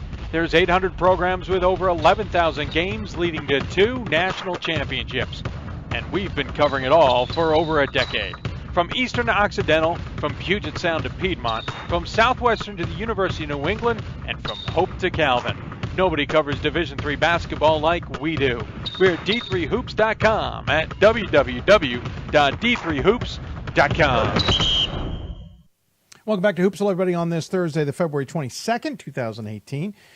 Going into overtime on this show. Coming up now, we'll be talking to women's basketball coach at Ohio Northern, Michelle Durand, and then coming up a NESCAC preview with Howard Herman. Then we'll wrap up the show with questions from you. If you have any, we'll also double-check scores from around Division III. Ongoing right now is, coming up next is the WBCA Center Court segment. Had a chance to talk to Michelle Durand from Ohio Northern. She's getting a great opportunity at the WBCA convention to talk about, really to do a presentation in front of all these coaches on court. It's not just a round table, but it's not a lecture per se, but an on-court presentation. It's a wonderful opportunity for Division III coaches. Michelle was asked to do it, believed by Pat Williams and the WBCA. Yes, they are playing a game currently. So we actually talked to Coach earlier. An update on that said game. Ohio Northern leads Otterbein 56-52, 9:50 left to go in the fourth. So early in the fourth quarter, about halfway through the second half. We talked to Michelle earlier today about all of this, the chance that she has at the WBCA convention, also about this Otterbein game and much more. She joined us earlier again today to discuss it. Now joining us on the City of Salem Hoopsville hotline, it's the head coach of Ohio Northern, Michelle Durand. Team is 22-4, 15-3 in conference, heading into the conference tournament tonight. Again, talking pre-taped with Coach. And Coach, thanks for taking the time. No problem, Dave. We know you're busy this time of year, fighting it out, as it were, as you go into the semifinals here. First and foremost, certainly having a solid season. I know you'd maybe love to get the last month back, maybe, and have a few other results there, but you got to be pretty happy with where your team is positioned. Oh, absolutely. Yeah, we stumbled a little bit down the stretch, but I'm really proud of my team and how hard they've worked, and it's a tough conference, so that happens. Yeah, we'll talk more about that in the conference in a bit, but I wanted to talk to you. We mentioned back on the marathon show with a couple of our guests some of the things that Division III coaches are doing in the WBCA, and one of the things that was brought up was the fact that you're going to get the opportunity at the D1 Final Four, where the WBCA has its convention, of doing a presentation on court, which is basically for every single coach there across any level, including all the way up to D1. And I know those are kind of coveted and unique opportunities for coaches, especially at the Division III level. You must have been pretty surprised or maybe very honored to have gotten that call. Certainly honored and definitely surprised. Not at all expecting to hear from anybody from the WBCA to speak at the convention. Yeah, it certainly speaks, though, to maybe your prowess with not only being a successful coach, but certainly respected amongst your peers. That must have probably gone through your mind a few times about this. Yeah, I guess so. I mean, it's kind of humbling. It's pretty neat. We've had pretty good success over the last 7 or 8 years here, and I guess it's nice that people are recognizing it. Yeah, sure. You've been to the conventions, I'm assuming, to some degree, and you know what these events are like. What are these, for those of us novices, what are these on-court type of presentations usually all about? Well, they're great learning experiences for all the coaches. I've been to pretty much every convention for the last 25 years, and I've missed very few of them. But we go to a lot of those just to learn different drills, different ideas, just different things that coaches are doing around the country, especially the successful ones. You want to find out what people are doing to make themselves successful. So it's a great atmosphere. Obviously, lots of coaches, and it's if you love basketball, it's a lot of fun. Yeah, it's definitely for the basketball aficionado to some degree. Yeah, I always gathered that conventions are still a learning tool, even if you've been in coaching for 20, 30, 40 years. You're still learning. How often do you come back from these conventions, or in this particular case, a coaching session, as it were, on court, and utilize what you've learned the next season? Oh, I pick up something every year. Honest to God, I pick up something every year. It doesn't always on court. Sometimes they have great round tables, and you get to speak with so many coaches and be around so many coaches. There isn't a year I come back and don't have something that we try. I'm putting you on the spot here a little bit, but is there any of these on-court scenarios, or even the round tables, that still sticks with you years later? It has probably put me on the spot a little bit, but I know a couple of the round tables that I've gotten more recently. There were some things that we do. We do a black and orange day at the beginning of the season every year, and with our parents and everybody. And I got that from one of the conventions at a round table. It was a great idea. We kind of tweaked it for ourselves, but that's where I got the idea. I know it's a few weeks out, and I know your team is still busy, so this may not be at the forefront of your mind. But have you thought about what you're hoping to do with your coaching session? A little bit. We haven't planned it. My assistants and I are going to work on that together when the season's over. But right now we're thinking of doing, some of our practice drills that we do, and just kind of how we arrange practice and how we go about that. To be honest with you, Dave, we don't.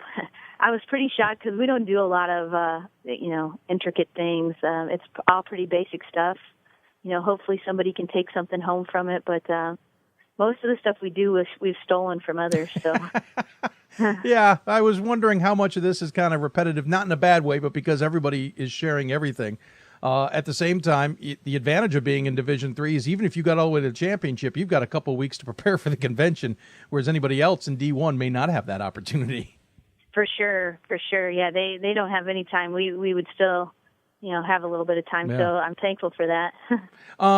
What is it when it comes to a practice? And this is, you kind of opened a door here for me. This is we haven't had this opportunity. When it comes to a practice, what's the secret to how you organize it and run it? That being a former student athlete, I can appreciate this. It doesn't get stale for the student athlete as it goes on throughout the season, but at the same time, they still understand what to expect. Well, I mean, honestly, it takes a lot of planning. It takes me a good hour or more every day to plan for practice, even this time of year, just so that we can kind of keep it somewhat fresh. We do a lot of the same. I kind of have a pattern in the way that we go about practice, and that we have, drills, passing drills, things that we do every single day.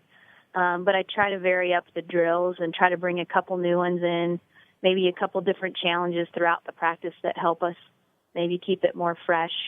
But and in Division III, my practice cannot go over 2 hours. Right. And, we have to get what we have to get in that 2-hour time period. So I think you have to be really, really organized in what you're going to do.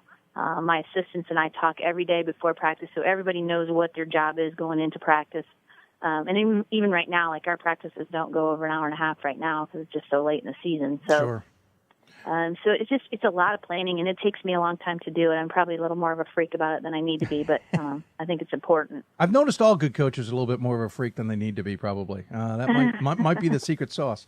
I know that the drills are important because, one, it gets the players kind of warmed up for practice. It kind of gets them into the right mindset if they haven't gotten there yet with academics and everything else going on in their lives, and it kind of also helps them with the routine of kind of getting going. But at the same time, how much, even at this point in the season, are the drills still important with what you're trying to execute? Because, we're never going to see a three-man weave going down the court during a game, but how much are those drills still driving home some of the stuff they need to do during a game? We still do a lot of them almost every day. Especially for our defense. So I do a shell drill every single day in practice. There's almost never a day I don't do it. But what we do is we might shorten the amount of time that we do it. So if we normally do it for 6 or 8 minutes, we might only do it for 4. But for us, it's really important. And again, we do some scrimmaging and that kind of thing in practice, but maybe not as much as others do. I do a lot of build-ups, a lot of fundamentals. So for us, they're very, very important. I have to do a passing drill every day, or it wouldn't be our practice. So I think they're really important. I think there are a lot of coaches who might disagree, and then they're not wrong either. So it's just kind of the way we go about them. One of the things I learned, I played soccer and basketball, not in college for basketball, but certainly for soccer. And one of the things I learned, since they're both ball sports, was I got tired of the running after a while. And I know at the beginning of the season, it's all about cardio because you got to get in shape. But obviously, you kind of edge that out, as you said, hour and a half practice near the end because you don't want to wear everybody out after a long season. But how much, though, is it also the secret, and this is the one I learned, was, they don't realize they're running if they've got the ball, in this case, in their hand, or in my case, on their foot, whereas just straight running, we all know we're running. How much does that play a factor in your practices? I think it's huge. I mean, and we tell them, look, if we can get after it in our drills, I don't have to spend extra time running at the end of practice. I rarely do that. I can think of on one hand how many times we did that all season this year. So, because if they get after it, then they're getting in the shape that they need to be in. If they aren't, then I've got to spend some extra time getting you in shape. And you can do it one of two ways. So, and they prefer to do it with the ball in their hands. Well, it doesn't feel like running when you've got the ball in your hand. Absolutely. You don't realize you're doing wind sprints when the ball's not in your hand. You're very aware you're doing wind sprints. Absolutely. It's a mental thing. No one thing. likes those. No. It is a mental thing for sure. And then how much of is it also trying to adapt to what you're going to face with an opponent, in your case, and I know every coach does this differently, or is it for you guys, no, we practice what we practice, we're going to beat you doing our stuff, we're not overly concerned about using practice time to adjust to an opponent?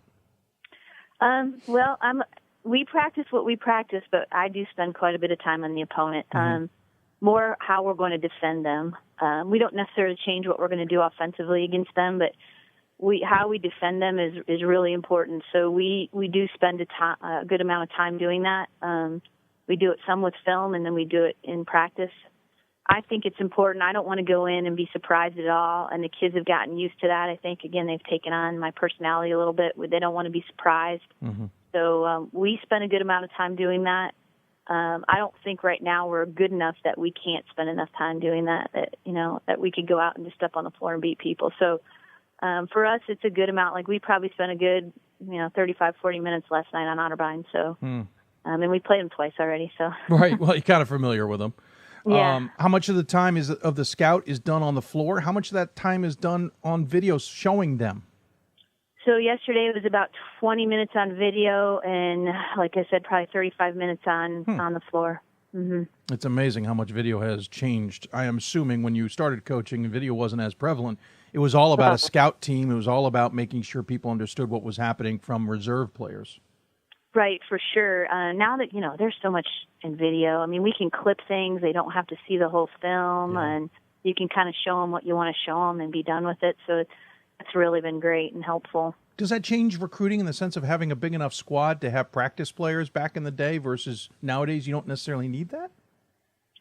It doesn't really change it for us. We have a JV team too, and they kind of take care of that. So we always have right around 20 players in our program, so it hasn't changed it really for us. Fascinating. Practice. I could talk about practices because I found the nuance of practices to be fascinating. As I said, learning the fact that running with the ball was a lot different than running without it is kind of part of that. And being a practice player back in the day for women's basketball, I learned a lot about how practices are put together. For sure. Is there what will make you adjust a practice in the middle of a practice? And I realize not doing something right or doing something well works, but are you reading anything else? Oh, absolutely. How's the practice going? How's their mood? Are we, do we seem really tired today? Kind of what happened, if we came off a game the night before, if we're really struggling with a certain, skill, we might stay longer on it, or we might just cut it short. Or, if things are going well, I'll cut things short if they're going well. We want to end on a good note. And my assistants always tell me that if it's going well, let's just, we can stop it. Yeah, let's move on. They wouldn't mind getting a little extra rest time. Absolutely. How much does something like the end of this season so far, where you guys finished 5-3 since the end of January, how much does that affect your practices too? How much do you have to adjust things depending on how the season's going? Well, we do. And the last time we lost to Otterbein, we actually had a practice where we didn't get on the floor. We just had a practice where we sat in a room together. Air grievances type thing, or just talking it out?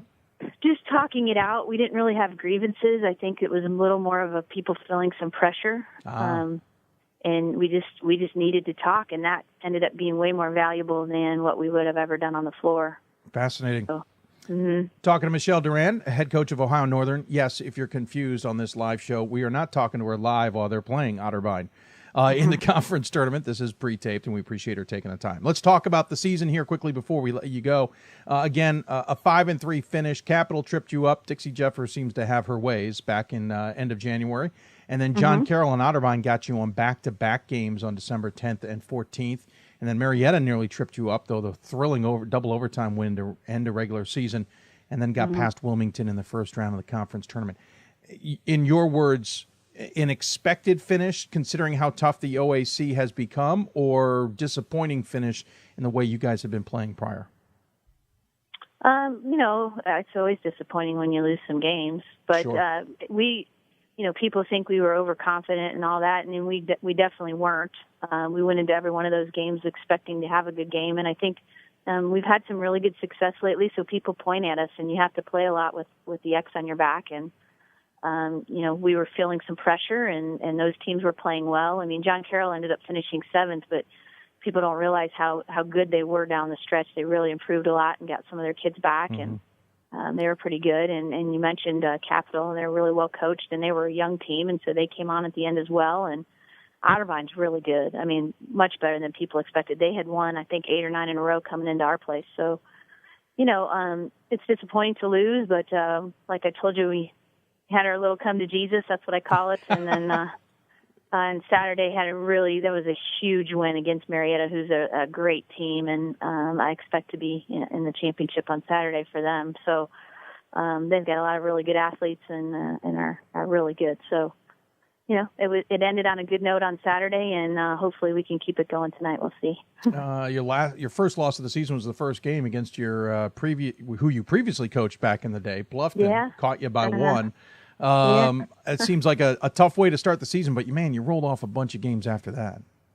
Yeah, I mean, the Bluffton game was a great game as well. It's weird because Bluffton's 10 minutes from us, and we played them in Chicago. So they hit a shot right at the buzzer to beat us, and happy for them because I'm a Bluffton grad as well. So, but yeah, we kind of had to figure out who we were. We had a lot of people back, but we lost a few pretty key players, and we were able to get 17 straight, and then, Capital got us. So it happens, and basketball is a funny game. If you watch Division I, nobody could pick who's going to win what this year. So I think it's a lot like that in Division III as well. So true. In our area, people are perplexed by the Maryland women not having as great a season as I think they thought. So looking at your squad, Is there any pressure? You're 6th in the regional rankings, which is kind of in an interesting spot in the Great Lakes. Granted, who's ahead of you are some behemoths and probably not going to be really part of the conversation come Sunday night for at-larges. You've got 3 seniors in your top 4 in scoring. Is there pressure to try and have a big finish to this season, considering the class / what the rest of the season had been up to this point? Yeah, I think that's probably why we've had some pressure coming down the stretch. I don't know if the pressure is there now. I mean, I think, we haven't talked to the kids much about that. I mean, I think in my mind we have to win tonight to have a chance. So, and if we don't, I think we probably won't make the tournament. But I haven't told the kids that. I don't know if they think that. So it's a good thing this is airing during the game. Yeah, they won't watch, I don't think. So, So, yeah, hopefully, there's a little pressure, but I don't know if they feel it. I mean, it's probably more on my shoulders than anything. Yeah, you talk about it. I was wondering if you felt you needed to do anything particular this week to position yourself as best as possible. You feel you need to be in the championship game. I think so, yeah. I mean, I'm actually on that committee, the Regional Advisory Committee. So I think we do, based on, the way our region looks and where we've been. And so, I mean, I wish, I think 22-4 is pretty good. Yeah, I know. It's tough on the women's side. I think that should be, I think that should get you in. But, I've experienced years where we didn't get in and had pretty good records. So. Well, flip this over to the men's side. You're in great shape with all the losses they've had on the men's side. The women's side, it's a little bit tougher conversation. Yeah. I mean, you look at those different regions, and it's pretty incredible. Yeah, especially the Great Lakes. And again, fascinating. You've got DePaul, St. Thomas More. You've got Hope, and the rest in this great Rose Holman in this Great Lakes region. This is a tough region to stand out from unless you go absolutely spectacular all season long. Yeah, I mean, I think that I'll be pretty surprised if at least one of the teams in our region isn't in the final game. Yeah, I'll be surprised. Yeah.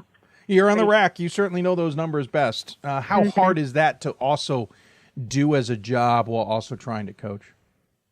It's really hard. There's a lot more that goes into it. This is the first year I've ever done it. I've learned a lot. It's awkward at times because you don't know how to talk about, you don't want to talk about your own team. But it's there. You want to be fair and you want the best teams to be ranked and to hopefully have a chance to be in. So it's been pretty interesting, but it is some more work than I had anticipated. Yeah, I hear that a lot. And I understand entirely. Well, Coach, I know you got more work to do, so we'll let you go. But before we do, we always have the couple of questions we ask every coach on the WBCA Center Court. Do you mind having a little fun with us? Sure. Most of these you don't have to overthink. Just give us whatever's off the top of your head. We'll start with an easy one. What's your favorite thing about coaching, especially in Division III? Oh, I just said this the other day. I love watching the kids celebrate when you have a big victory. It was a lot of fun. Oh, cool. Do you have any pet peeves? And if so, what's your biggest? My biggest pet peeve, and the girls would tell you this, is people being late. I hear that a lot from some. Was it on time is 5 minutes late? Are you one of those? Yes. I know. For sure. I know a few of those. Is there any favorite rule or nuance to the game that you love? I really like the quarters. Okay, yeah. I've become a fan of the quarters as well, especially the reset of the fouls, so we don't have a long trip to the free throw line all the darn time. Yeah. Any pregame ritual or superstition? Everything about me is superstitious. So if we lose, if I wear a certain outfit and we lose in it, I never wear it again. Wow. So I have certain things I always wear, certain things that I try to do. So yeah, probably my clothes and that kind of thing would be the most. We'll go back to look at the video of the 3 games you lost and just point out that we'll never see those outfits again, huh? You'll never. Never. No. Wow. No. How much goes to Goodwill? Well, I might wear them in other things. Yeah. I just won't wear them to coach. How's that? That's awesome. How would your assistants describe you as a coach? Well, it depends on when you catch them. No, they would probably say passionate. Okay. I love that. Yeah, I can imagine there's sometimes they may not have the same comments. And when you retire, because all good coaches do eventually retire, what do you hope people will remember you as a coach? I hope they know that I cared a lot about my players. Oh, perfect. Coach, thanks so much for taking the time. As always, we give the coach the final word. Any final thoughts you want to share with those who may be tuning in? Go Bears, I guess. Oh, perfect. Coach, thanks so much. We appreciate you taking the time, and good luck the rest of this week. Thanks a lot, Dave. It is Michelle Durand joining us from Ohio Northern. The team is playing Otterbein as we air this interview. 22-4 in the season, 15-3, and looking to be in the conference championship and the NCAA tournament. She joins us on the City of Salem Hoopsville hotline. Now joining us on the City of Salem. Thanks, for Coach, for coming on the show. Appreciate her taking the time. Wonderful conversation. Good insight on practices there. She'll get to give more of that insight to coaches at the convention. Thanks to the WBCA, as always, for their support of the women of the WBCA Center Court. As well. Going to take another break. When we come back, Howard Herman joins us to talk about the Northeast region. We'll give you some score updates as well. We'll talk specifically about the NESCAC with Howard. You're listening to Hoopsville, presented by D3Hoops.com from the WBCA and ABC studios. More Hoopsville after this. Great moments are born from great opportunity. That's what you have here tonight. That's what you've earned here tonight. This is your time. Now go out there and take it.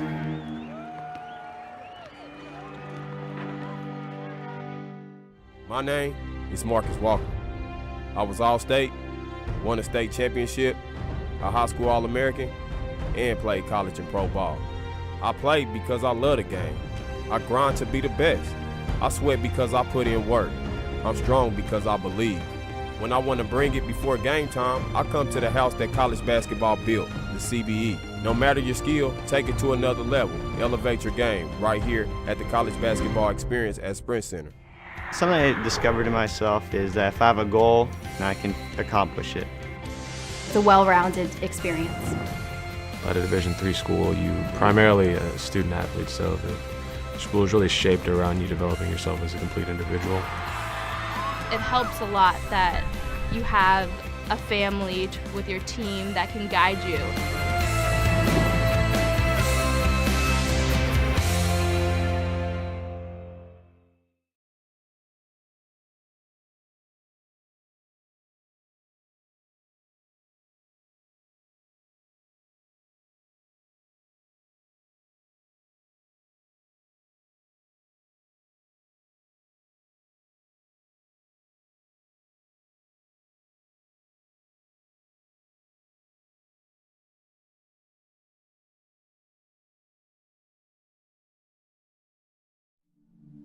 I used to never really talk, ever.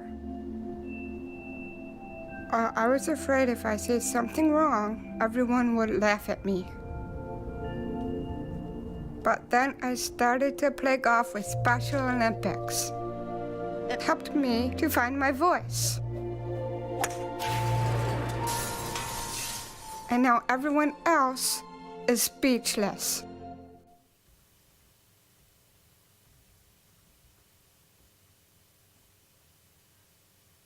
Apparently I'm back. Welcome back to Hoopsville, everybody. Sorry about that. Replying to an email from a guest, or from a viewer. If you got questions for us, tweet us at D3Hoopsville or hashtag Hoopsville. Email us, hoopsville at D3Hoops.com. Join us on Facebook at Facebook.com/Hoopsville, where I know some of you have been tuning in. Apparently, during the interview we had with Piedmont's Jamie Purdy, we accidentally ran Steve Schulman's interview underneath. Terribly sorry. We grabbed templates on this show to run interviews. And apparently I grabbed the template that still had Steve's interview underneath. I really hope you could hear for Jamie and that where our audio is better than Steve's. I have a bad feeling it wasn't. And in that case, I am very, very sorry, especially to Piedmont fans. We will work to get Jamie back on the show at a later date. It is one of the reasons, as Ira points out, that I need production intern. Yeah, I need assistance. We run this show by ourselves, folks. If you could see the behind scenes look, 3 monitors, audio board, telephone panel, keyboard, another computer to my side, lighting, cameras, and all that. Yeah, we need assistance to really do this show the proper way. And someday we'll find a way to do that. I don't know how to get an intern set up, to be blunt, and my son isn't old enough yet. It's the long and the short of it. Quick score updates. Nichols came storming back on Roger Williams. They were down 47-39 at halftime, but Nichols outscored Roger Williams 50-28 in the second half to win 89-75. Also, Salem State, their season has come to a close in the semifinals. Do not see them as a Pool C candidate whatsoever, as 10th ranked in the regional rankings. Ironically enough, their season comes to a close on a loss. Farmingdale State beat them. After we talked to, earlier today, Howard Herman from the Berkshire Eagle. Talked to him mainly about the NESCAC, but we also talked about some other things going on in the Northeast. I'm just realizing we don't have that interview as queued up as I thought we did. Sorry about that. Hang on a quick second. We will do that. Salem State was one of those who's getting some top 25 attention, rightly or wrongly, say la vie. They were 10th in the regional rankings. It would have taken a lot of the Northeast to be selected for them to get in, as it were. So unfortunately, it looks like their season has come to a close. Good season. I think they had a pretty good one. Just not a strong enough resume, I think, to be a Pool C contender. Nichols was in the same boat. Remember, they weren't even regionally ranked this week, so they needed to have some help, as it were, to get into that situation as well. So Salem State, congratulations on what looked like.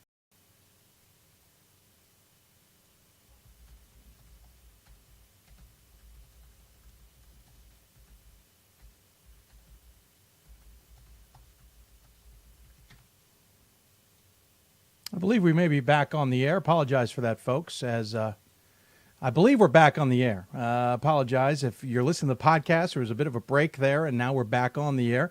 If you've been watching us on Facebook and YouTube, I do hope we're back. Hoping so. So we were talking about the Northeast region, trying to get an interview with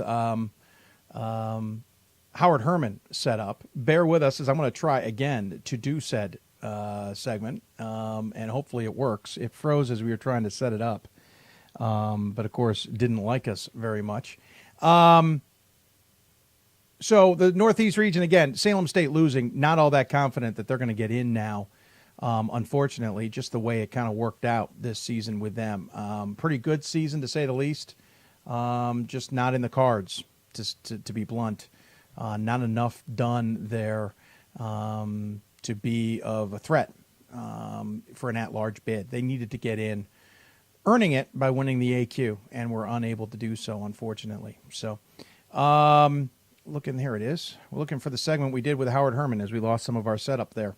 Unfortunately, still working on that. If you got questions for us, you can always tweet us at D3Hoopsville or hashtag Hoopsville.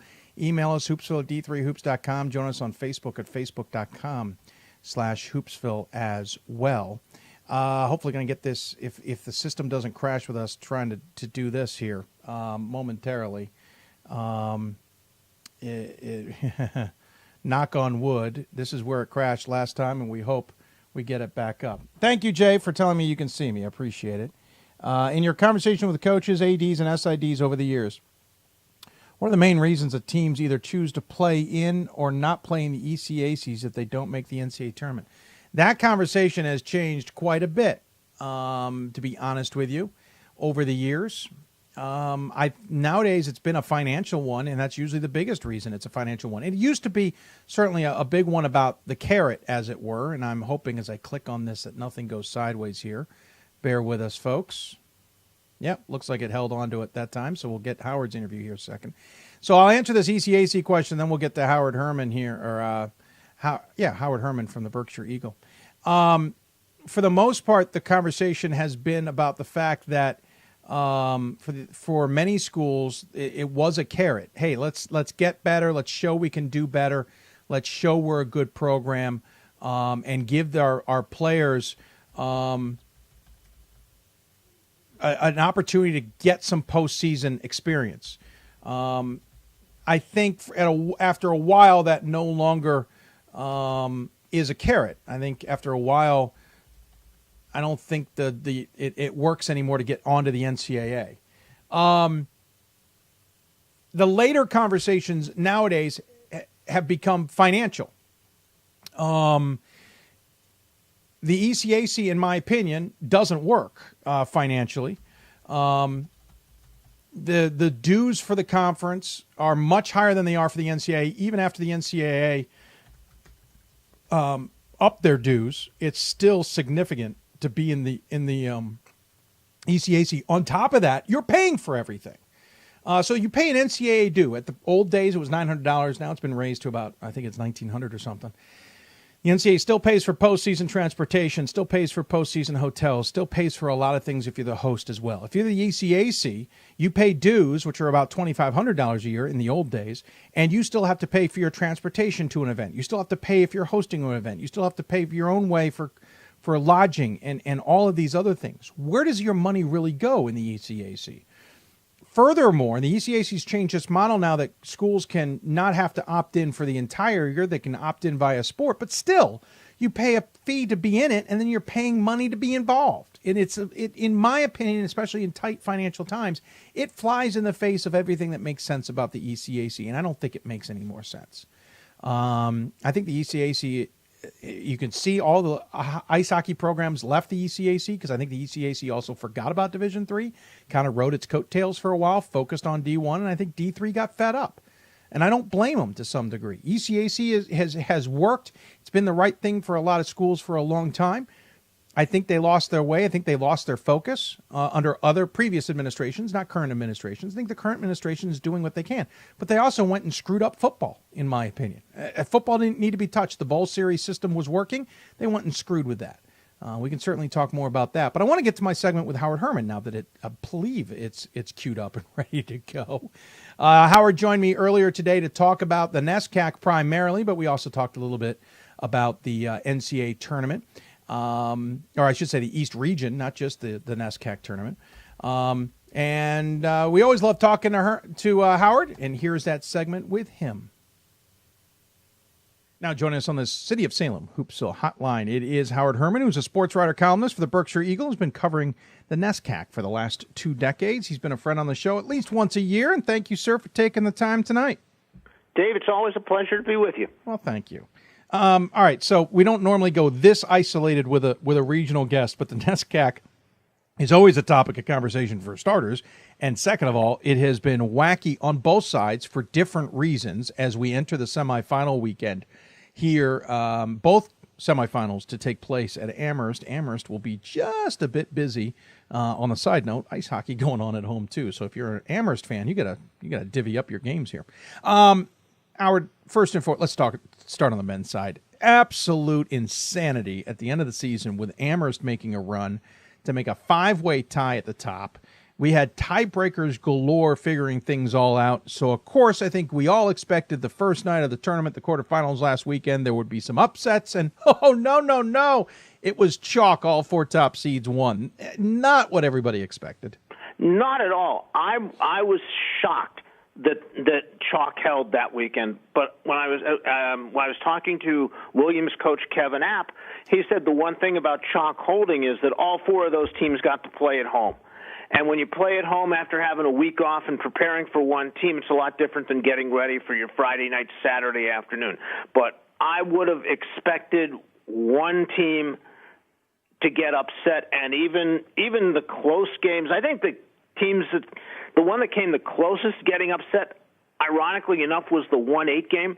Yeah. Amherst-Bowdoin. Amherst needed a late shot to win that. Williams beat Trinity by 2, but I was there, and that game was pretty comfortable. It took, it was a desperation heave at the end of a shot clock that made it a 2-point game with not enough time for Trinity to come back. So that game wasn't quite the 2-point game, but yeah, I mean, you had, when the first tiebreaker came, all we knew was that Amherst was first and Middlebury, that was 5th in the country, and then lost 2 games, dropped down to not even getting a home game, which was just absolutely breathtaking when you watched how quickly that team fell. And then they had to go to a second tiebreaker to finish out 2, 3, and 4. Yeah, and Middlebury about to do what we call the Wesleyan, which was lose in the quarterfinals and sit 2 weeks before you play in the NCAA tournament, because we figure Middlebury will be in that large, but they've lost 3 straight down the stretch, and they've lost bunches twice now in the season. Their inconsistency is certainly concerning, but we've seen inconsistency across the NESCAC. It's been a season of opposites, Howard. Amherst, since midway through last season, didn't seem to be as powerful a team, but they go on this run at the end to lock up the number 1 seed. We expected maybe Williams to kind of back up their championship weekend appearance last year, and they've been all over the place, especially with injuries. Hamilton came out of nowhere to be on top of the conference for a good chunk of time. Middlebury, as we said, up and down all over the place. Tufts, we thought maybe would rebound well from last year as well. They've been all over the place. It has been a very kind of up and down and topsy-turvy season in the NESCAC. It has been. I think the two teams that have been the most interesting to watch have been Hamilton and Williams. Hamilton, obviously, because this is the first time since, I believe, 2006 that they've won 20 games, and it's the first time ever they've gotten to a NESCAC semifinal since they have been in NESCAC for everything. For Williams, the coach of the year comes down to either Adam Stockball or Kevin App. You lose arguably your most talented player in December, Kyle Skadlock, to an injury, to a season-ending injury. Then they come back and lose their point guard, Mike Greenman, to an injury. He hasn't played in about eight or nine games now, and for them to be where they are, to be the number 8 team in the country, to be the number 4 team in the region, to be the 2 seed in NESCAC, I think it's a real tribute to what Kevin App and his staff have done, adjusting on the fly. Because that, as you know from watching basketball at all levels, is not an easy thing to do, to really change how you wanted to run things. And, and James Heskett wasn't always starting, but he comes in and starts and is the leading scorer in the conference and may not be player of the year, but certainly can make an argument for it. Well, and we saw that a little bit last year. We saw Williams adjust about midway through the season last year, really, last third of the year last year, and made that incredible run to the championship weekend in Salem unexpectedly. This seems to be almost a Kevin App and staff kind of bread and butter, that they are very adaptable and very able to get the best out of players at the most opportune times. They are, and the thing that they have been able to do with the injury, and offensively, losing Mike Greenman hurts. But defensively, because Mike Greenman's 5'8", Henry Feinberg, the sophomore, moves into the starting lineup at 6'6". So now you've got, Bobby Casey is the smallest guy on the floor at 6'2". Yeah. That's a pretty tough defensive group when you're trying to score against them. They went, I think it was 5 games this year where a team did not score over 60 points against them. And I attribute that to the bigger defense that they've been able to run. So now we got the semifinals. In one of the games, it's going to be Wesleyan versus Amherst, and Wesleyan beat them both times earlier this season. And then you've got the battle of the Hamilton-Williams scenario here, and in those cases, Hamilton lost to Williams and somewhat handily back on December 10th, 81-67. I never expect anything anymore in the NESCAC to hold up to chalk, but if we were soothsayers, I would say Wesleyan's probably got the advantage on Amherst to some degree, but then Williams has the advantage on Hamilton. I think on chalk, on paper, you're absolutely right. I said to somebody last week, I said to a couple of the Williams players after the game with Trinity, I said, the thing that I look at is that this Amherst team, they're the number 1 seed, but they remind me a lot of where Williams was a year ago. Kind of with a lot of young guys and some real veteran leadership in Riopelle and McCarthy. They are rounding into shape at the right time for them, and as we all know, Williams last year was on nobody's radar screen. Going into NESCAC. They were a 6th seed. Go into Amherst and beat them pretty handily, then go and beat Tufts at Tufts in the semifinals and lose to Middlebury in the final. The next thing you know, 2 weeks later, they're on their way to Salem. If Amherst can get into the tournament, into the field of 64, I could see them possibly making a similar run. Yeah, and clearly they've woken up to something and got to this position to host in the first place, which is pretty spectacular. Of course, on the women's side, Amherst has been in control of the NESCAC for the most part from the get-go. The win over Tufts, a win over Bowdoin, which means they control things. But talk about an absolute behemoth of 3 teams at the top of this, Howard, in Amherst, Tufts, and Bowdoin. Tufts even maybe not playing as well this season as everybody expected them to. No, and, I could see Tufts getting hot at the right time and winning this tournament in Amherst.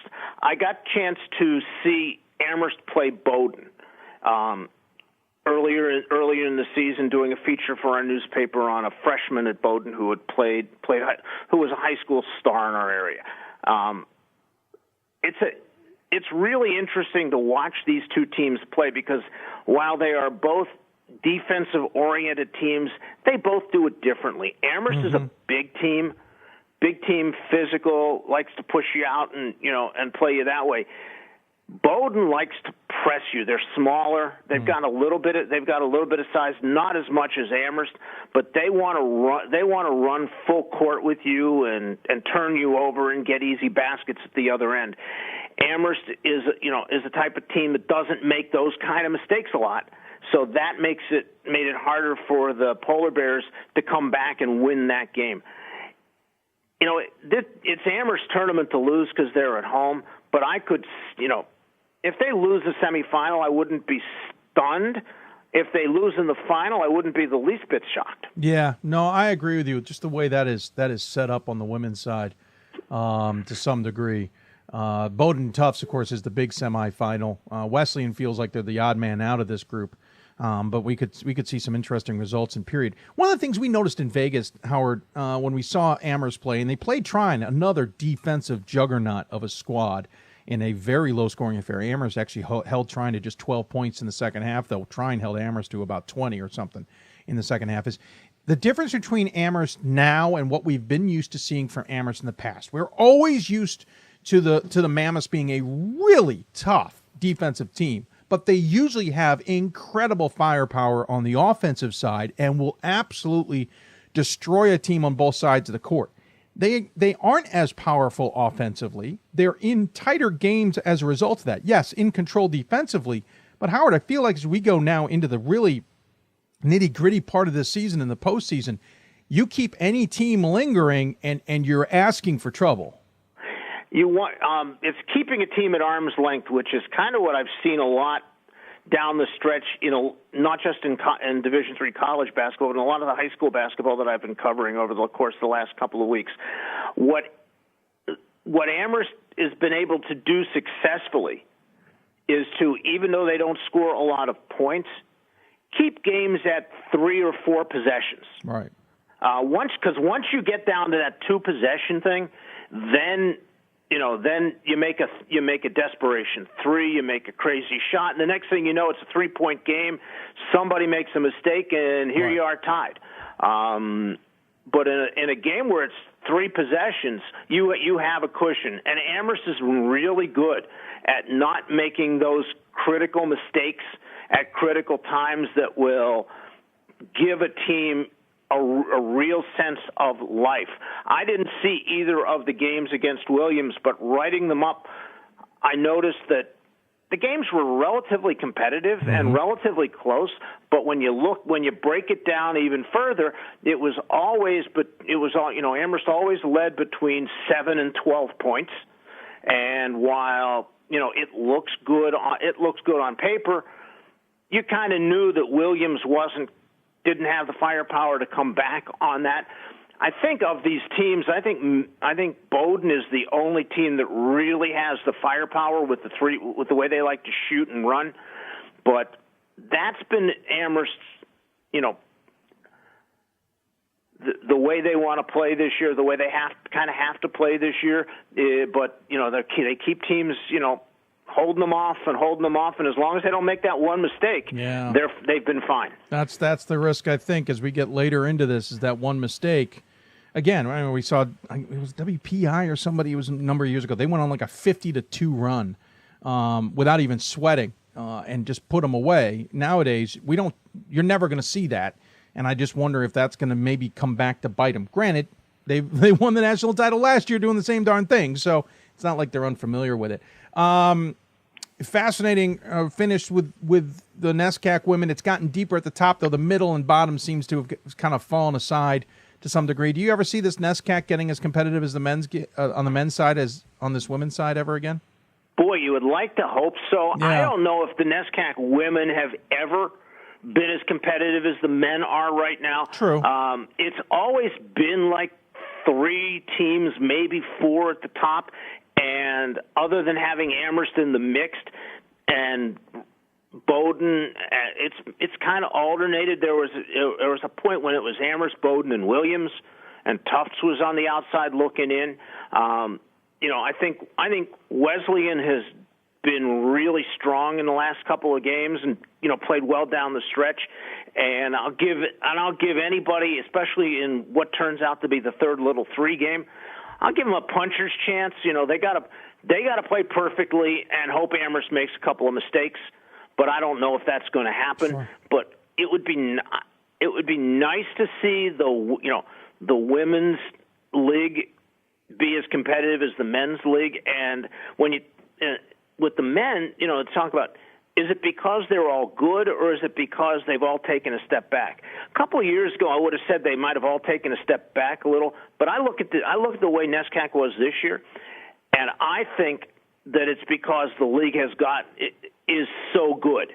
I think all of these teams are really, really good, and that's why there's been so much parity. Yeah, I do kind of a hybrid. I think the middle has gotten much better in the NESCAC men for sure, but I don't think the NESCAC top is necessarily as great as it used to be, if that makes any sense.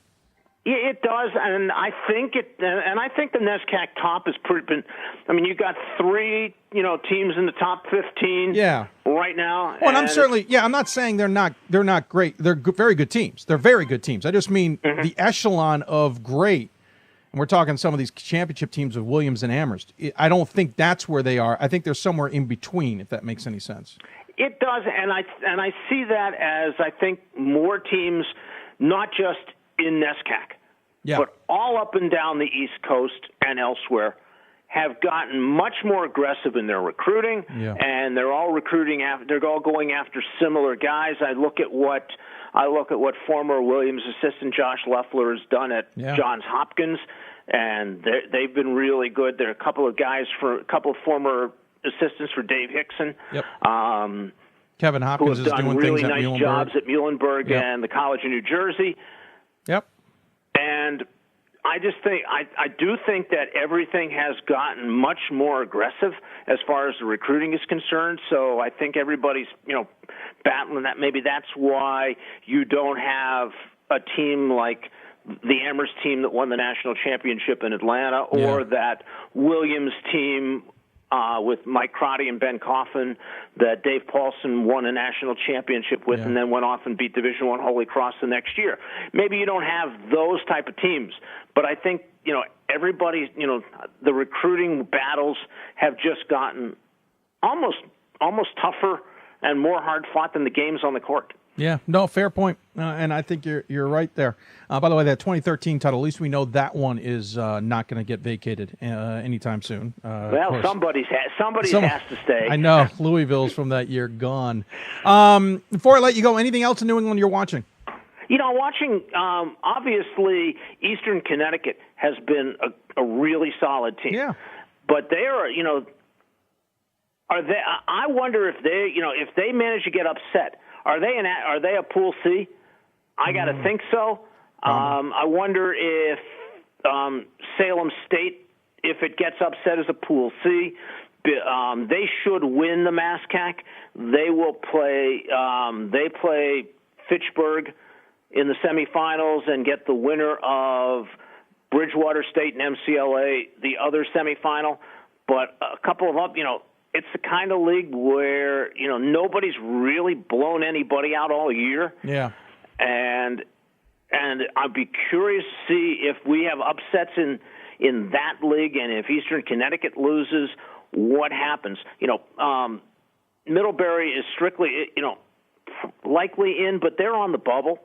And if, and as the Williams players told me after their win over Trinity, what they don't want to do is leave their fate in someone else's hands. Sure. In that case, it's the committee.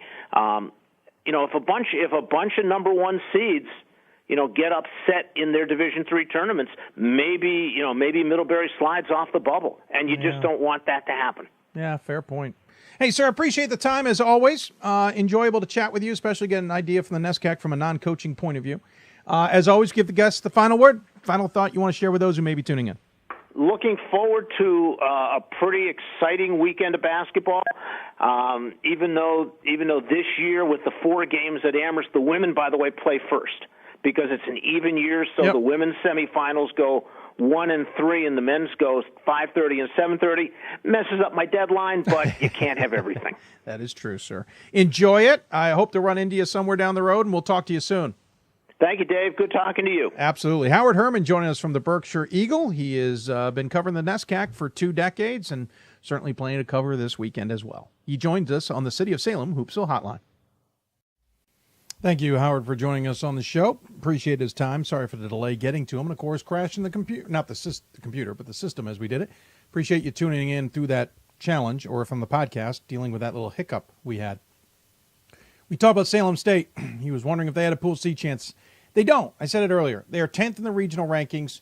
I don't see any way that they somehow get ahead of teams like MIT, Keene State, Amherst, Springfield. I just don't see it happening. I don't think they've got the data to be able to make that move. Looking at their numbers, Salem State had a 1-2 versus regionally ranked opponents, a 509 SOS. 509 is not horrible. It's not great. It's not really something they're going to look at. They might get to the table. The problem is they got to move up. I think they're going to get blocked. I don't see how they move up. Yes. Hamilton, Wesleyan, Williams, Middlebury, and Amherst are 4 of those 5 are most likely going to be there. Middlebury's already there. I doubt Eastern Connecticut will be there. They're probably going to be gone. Springfield will probably be gone. So it leaves Keene State, MIT, and those 4 NESCACs. I don't think all of those NESCACs get ranked. I mean, if Amherst get selected, if Amherst is sitting 7th right now, with a loss, they may slip behind Salem State, possibly. And in that case, then we can have a conversation. But I just don't see Salem State getting in at this time. Other results, by the way, hats off to Emmanuel women's basketball. Second program history win against Suffolk. Just the second time Suffolk has beaten Emmanuel in program history, and the first time they beat Emmanuel at Emmanuel. That happened earlier today in the conference tournament. Suffolk winning 73-68. University of New England got past Western New England 77-65. No surprise there. St. Joseph's had a strong fourth quarter, got past Albertus Magnus 78-65. That's a good win for St. Joseph, Maine, though they struggled a little bit in that game. Randolph-Macon got past Bridgewater 76-59. That's a good result for them. Roger Williams had a battle with Endicott, but won 58-50, so they at least stay in the conversation, which is certainly important for them. They were struggling in that game for a bit.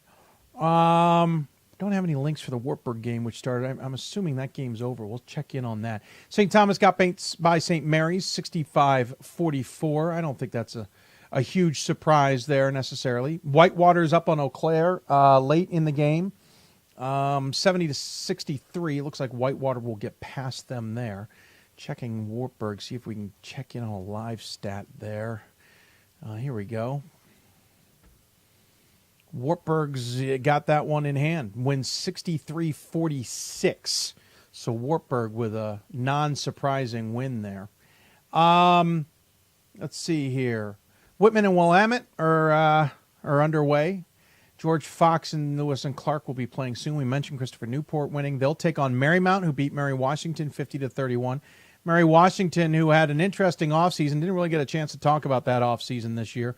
Not going to go into it now, but they finished 14-13 on the season. Certainly a big step back from back-to-back 24-5 seasons there for the Eagles. I wonder if maybe some of that news in the offseason may have affected the program. Let's see here. Gustavus Adolphus and St. Benedict in a good battle here. Gustavus Adolphus trying to position themselves for a better regional rankings opportunity. They lead by 7 with 1:19 left to go in the game. We'll keep an eye on that. Well, that was the game. I was trying to watch or figure out Eau Claire. That was the game I was trying to keep an eye on. Apologize. Wisconsin Whitewater leads by 3 with 14 seconds left. We'll keep an eye on that game as well here as we wrap up the show. Maybe see if we can pull up video of that game and see if we can bring it to you here possibly. Get that in the spot. I'm trying to figure out who's got possession. It looks like Whitewater is on the line leading by 3 with 12 seconds on the clock. We'll keep an eye on that one. Ohio Northern won over Otterbein. We mentioned that earlier, 80-72. Oshkosh got past La Crosse 56-48. And Virginia Wesleyan and Lynchburg are midway through the fourth. Virginia Wesleyan leading Lynchburg. That would be an upset in the ODAC tournament. Lynchburg, the second seed. I think they're the second seed in that. Emory and Henry, the top seed, 1. So that's in women's basketball. On men's basketball, Whitman and Whitworth won't play until later this evening. By the way, Whitewater women now lead by 4 with 12 seconds left. Eau Claire's going to have to hit a basket. If they hit a basket, we'll tune into that one and see what happens. Whitewater just got a steal, actually. This game may be iced for Eau Claire. York got past Salisbury in men's basketball action. That's a good win for York. Unfortunately, they're going to have to go to Christopher Newport on Saturday to avenge the loss last Saturday. We mentioned Pittsburgh State past Salem State, 90-81 in overtime, probably ending Salem. I'm pretty confident that's going to end Salem State's hopes of a NCAA tournament berth. We mentioned Nichols came storming back on Roger Williams, outscoring them 50-28 in the second half. That's a good because Nichols wasn't going to get in if they don't win the automatic bid either. Ohio Northern's up on Marietta, 2:05 left to go in that game. The score 89-80 with 41 seconds left. Marietta about to get knocked off by Ohio Northern in men's basketball. There's one of those OAC upsets we were looking for. We'll keep an eye on that one as Marietta's made it 89-83 with 36 seconds left. Yeshiva got a win over Farmingdale State, 77-75 in double overtime. Yeshiva has beaten Farmingdale State now twice in a row. 1, 2, 3, 4, 5, 6, 7, 8. They've won 11 of their last 12. They actually lost to Farmingdale State in double overtime. I apologize. Back on the 13th. They had beaten, who'd they beat? Mount St. Vincent is who they had beaten back at the beginning of February. So the Farmingdale State game, they lost their senior, I believe, to a broken wrist. But Yeshiva on a roll here. They will now play for this championship against Purchase. By the way, update, Whitewater women did win that game. So Yeshiva, keep an eye on Yeshiva. The Maccabees could also if they make the NCAA tournament with a win over Purchase, they could make the NCAA tournament rather fascinating because they can't play on a Friday night. That game would have to be played on Friday afternoon. Scoring update from Marietta. Ohio Northern now leads 91-86, 23 seconds left. We'll see if we can pull up that video of that game to see if that one's coming down to the end as well. And see, well, it is coming down to the end, but see what we can show you of that one. 89-83 second half. We'll keep an eye on that and go to it if necessary. Sorry, you got to do a quick setting change here. There we go. I should have it. So we'll have that in case we need to go to it. Ohio Northern going to the line here to shoot, leading by 6 and now 7, 31.2 seconds left. We'll go to that in a moment. So Purchase beat Mount St. Vincent, who had been at the top of that conference. So Mount St. Vincent's season comes to an end, and Yeshiva beat Framingham State. No, Farmingdale State. I apologize. They beat Farmingdale State. Duh. So it'll be Purchase versus Yeshiva for the Skyline title. That one's certainly an interesting development. Let's see. Albertus Magnus defeated LaSalle 97-86. By the way, Marietta hit a quick basket. It's now down to a 5-point game. We'll keep an eye on that one. 20.5 seconds left, and Ohio Northern going back to the line. Southern Vermont beat Leslie, keep their hopes alive. John Carroll beat Baldwin Wallace 93-72. I don't have the score in there now, but I believe Christopher Newport won. We're going to double-check that. Bear with me here. They were playing Mary Washington as well tonight. I do not have a score there. Oh, there it is. 86-72, that game coming down to the end, 127 left. It looks like Christopher Newport is going to win that game. Central and Loris playing tonight. Nebraska Wesleyan got past Wartburg. So Wartburg's season comes to an end. Remember last year Wartburg went on that magical run in the IAC tournament, then went to the NCAA tournament, made a magical run there. Started the season in the top 25, ranked pretty well, et cetera, et cetera. Really looked like they were doing well. And then the wheels came off the bus after Vegas. Nebraska Wesleyan gets past them easily, 94-77. Wartburg finishes the season 17-10. They had a 4-game losing streak in January. 1, 2, 3, 4, 5, 6, 7, 8. Lost 8 games. Well, 9 games if you count Augsburg. of 16. So they were 9-7 in the second half of the season. So Wartburg's season came unglued, unfortunately. Central leads Loras 105-98 with 43 seconds left in their conference tournament. So a lot of interesting results here tonight in both the women's and men's side of things. By the way, Gustavus Adolphus defeated St. Benedict 61-53. That's a good win for the Gusties in women's basketball. We were watching Virginia Wesleyan and Lynchburg. Virginia Wesleyan leads Lynchburg 50-44 with 4:06 left to go in that game. The Marlins are 13-13 on the season in women's basketball. Lynchburg 20-5 and regionally ranked pretty well. By the way, Marietta has cut it to a 4-point deficit here in the second half. Continue to keep an eye on that one. We're going to tune out of Christopher Newport men as they got a 13-point lead with 31 seconds left. That one's going to pretty much come to an end. I'm getting a message. I want to double check here. Ohio Northern up 4, gave up basketball, inbounded ball fine, then just got trapped in the corner and forced to call a timeout. 7.4 seconds left. So I'm not sure if we're getting audio from that. Hold on. Let me see if I can get audio. I think that'll do it. Yeah, there's a little bit of audio in there possibly, but let's tune into that one. Yeah, I can't really hear anything. We may have accidentally muted the audio, and that's on us. But we'll keep an eye on it. So Ohio Northern is inbounding the ball in the corner, and they're going to have to call a second timeout. We'll get back to that. Marietta trying to keep in the conversation here. Pool C-wise, Ohio Northern is sitting 5th. Marietta's sitting 4th. I think Marietta's okay. Ohio Northern needs this more than Marietta does. If Ohio Northern lost, I think it's going to start getting really complicated for them getting into the tournament. Baldwin Wallace is 6th. They've already lost. Ohio Wesleyan's behind them. That's kind of in the danger zone in the Great Lakes.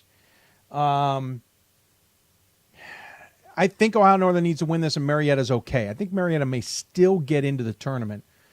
They certainly won't be hosting. They'll go on the road. But I think Marietta's going to be okay. We'll kind of come back to this after the timeout. Wittenberg and Worcester are in. I think John Carroll's safe as well. Marietta's got a similar resume to John Carroll. That's kind of why I think Marietta may be okay with this loss. But as we gain losses throughout the country, we run into more and more problems. And that's kind of where I'm thinking we got to be careful with that thinking. I don't want to make any assumptions that somehow they're going to be okay when in reality they might not be. Trying to see if we got any other questions.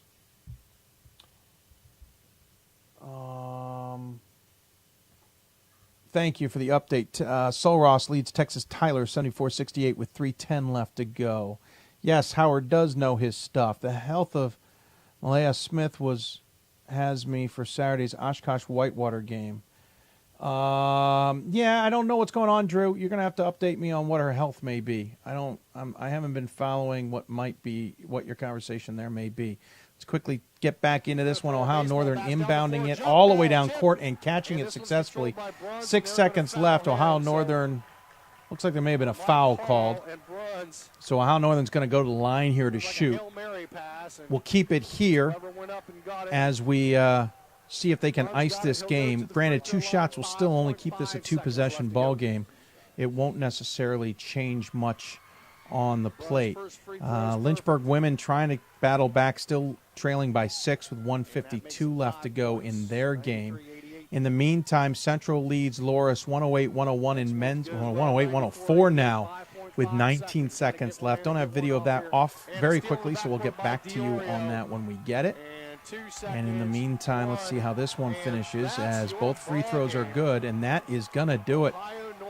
The win goes to Ohio Northern, getting past Marietta 94-88.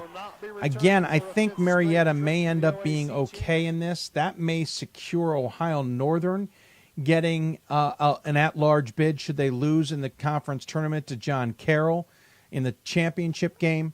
I think Marietta will get in anyway, so it looks like the OAC could get 3 teams in at least. I don't think Baldwin Wallace will be able to crack into that. I think it's going to also depend on Ohio Wesleyan.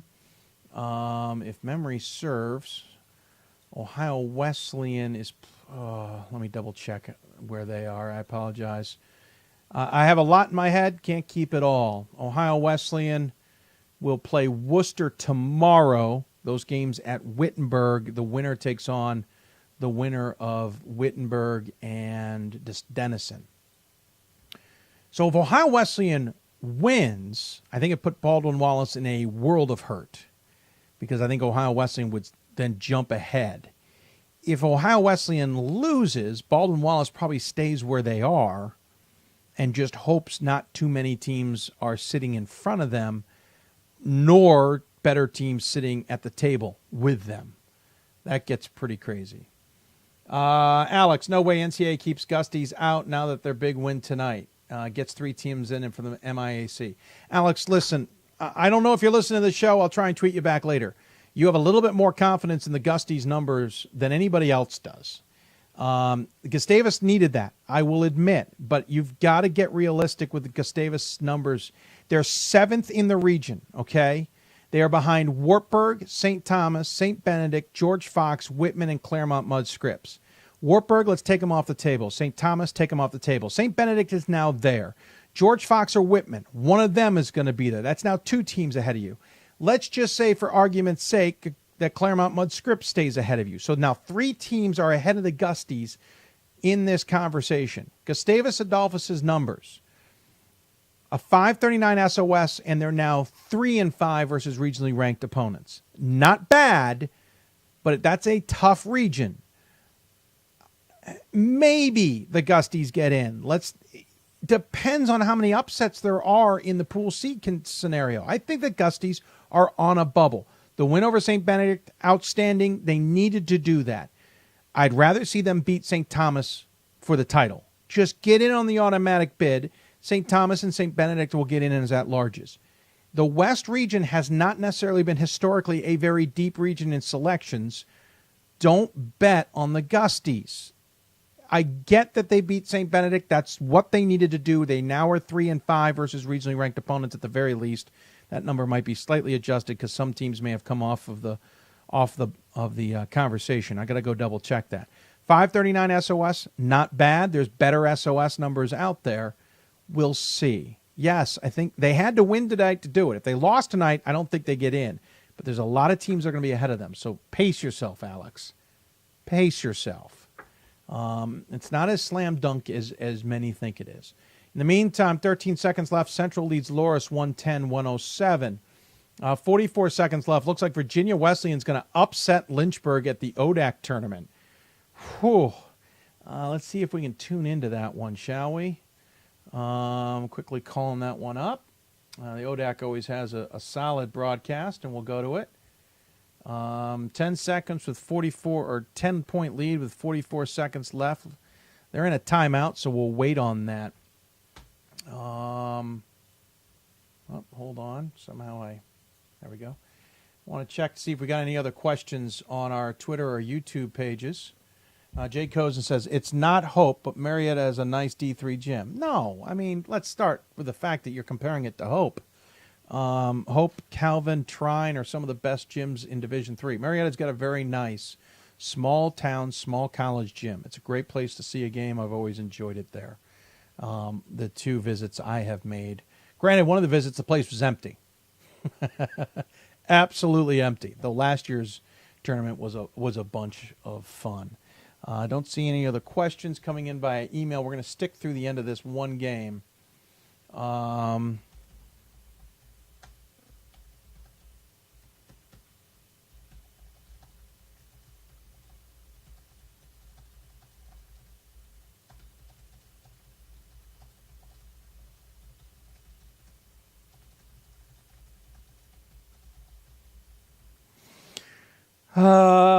Let's see.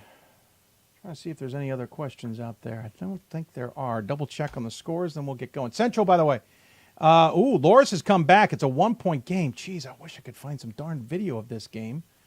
I'll see if I can get that one called up as well. This is kind of how the Whip Around show works, folks.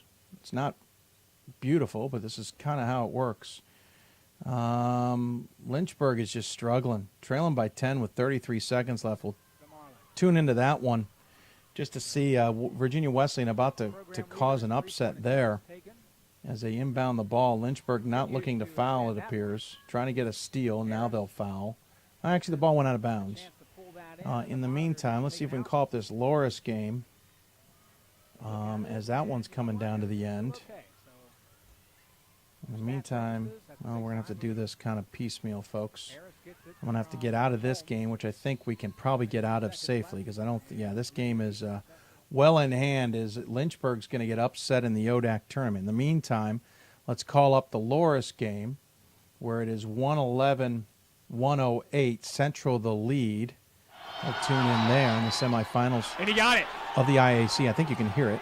Loris needs 2 possessions and they need it quick.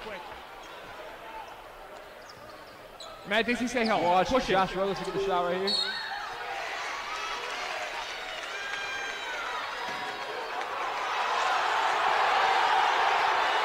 Coach Dalma. Not happy. Could have gotten teed up right there, but refs didn't see it. Coach Dalma lets the temper flare up. Getting a little bit of an echo there. Sorry about that. Smacks the scorer's table, and the entire crowd's looking for a technical called. Matt Dixie say how misses the first free throw. The echo was just on my end.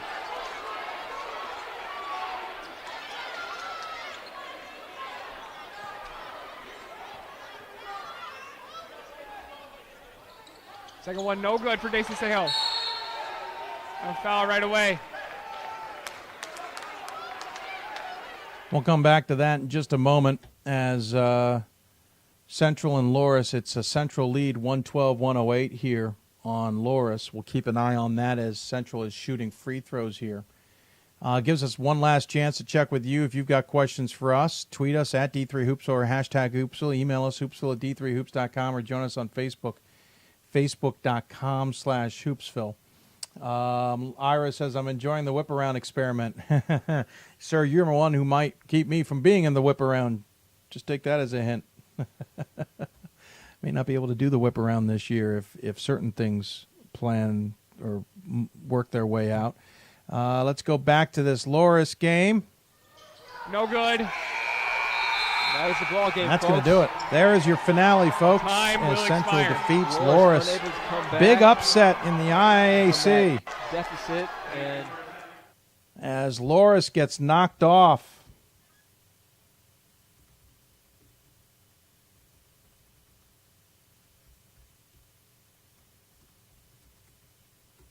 That's going to end Loris's hopes of making it to the NCAA tournament, I believe, as well. Double check those rankings. I'm pretty confident in that. West Region, Loris was sitting 7th. Yeah, there's no way Loris was getting into the tournament. So Loris is gone. So is Wartburg. So some pool opportunities are gone from Division III tonight. The good news about that is some teams aren't in there that are going to swallow up at-large bids yet. We have some that have been put on the bubble or at least put into the conversation. Number 2, New Jersey City in the Atlantic region is already sitting on that bubble. Number 4, Gwinnett Mercy, and number 5, TCNJ, though it's not going to get much further in the Atlantic region, but those teams are already now into the at-large conversation. The WIAC tournament, I think, I can't remember who's in that right now and who's not. East region, yeah, we haven't gotten there yet. Great Lakes, well, Marietta's now into that conversation. Baldwin Wallace already is an at-large, in the pool, in the bubble now. In the Mid-Atlantic, we haven't had any games that will determine things just as of yet. Number 8, Lebanon Valley, lost to Stevenson on Monday, so they're not even going to make the tournament. They were the 8th-ranked team. In the Northeast, we mentioned already the big one there is that Salem State lost, but they're not going to really disrupt things, I don't think, in Pool C. In the South region, Sul Ross State looks like they're going to get the win. I should probably check that. Let's just double check. I'm calling up their live stats here real quick. Yeah, they win 86-75, so they stay in the conversation there. LeTourneau won today. Emory and Henry won today, so Randolph-Macon won today, so no disruption. So not a lot of disruptions as of yet in the Pool C conversation on this Thursday night. So Ross did beat. Thank you, Jay. Got that now. So there you go. All right. So there you go. Yes, Ira, you're right. A lot has to happen, like us not showing up in the conference tournament and blowing the number 1 seed in the Atlantic. We choked. Well, you probably did. All right, so that's going to wrap up our show tonight. We're going to be back on the air Sunday. I need you basically to bear with us on Twitter to find out when will we be on the air specifically. We're working on our timing. It could be as early as 5 o'clock Eastern, but usually our start time is 6 o'clock Eastern. We will talk to some coaches and programs that are in the tournament. We'll also talk to Carrie Harvey Cutter from Salem. But also, we will get our crew on board and make our selections for the men's and women's tournaments. Last year we did men's first and women's second. We may flop that. We may keep it the same. It's still part of the conversation to be had. But stick with us on Twitter, at D3Hoopsville, and hashtag Hoopsville. And stick with us on Facebook, especially Facebook.com/Hoopsville. We'll try and update on Instagram as well. But those first two, Twitter and Facebook, will be the two primary places to find out where we're what our plans are for Sunday, along with D3Hoops.com as well. If you have questions in the meantime, you can always tweet us and email us and all that stuff as you normally can. We answer questions throughout the off season as well. By the way, officially Virginia Wesleyan over Lynchburg 61-51 in that one. That's going to do it for us. Thanks for tuning in. I want to thank our guests from Lehman. It was Steve Schulman. From UMass-Dartmouth, it was Matt Ducharme. From Piedmont, Julie Purdy. Also from Augustana, Gray Giovanni. From Ohio Northern, Michelle Durand. And Howard Herman from the Berkshire Eagle. I want to thank all the sports information directors for those programs, along with the Women's Basketball Coaches Association for their assistance as well. Thank you for tuning in. We appreciate your patronage. Tell your friends and everybody else to tune into the show as well, as we will be busy on Sunday. And don't forget, we'll have a bracket breakdown show coming up on Monday.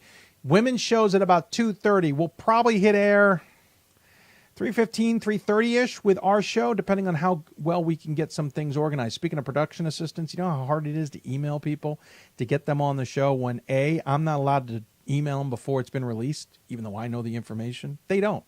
And to coordinate all that before we go on the air, it's not easy. So I hope you'll be able to take advantage of that and join us on Monday's show. It's a long day, but we'll at least get both committee members usually on the show to talk about things and whatnot.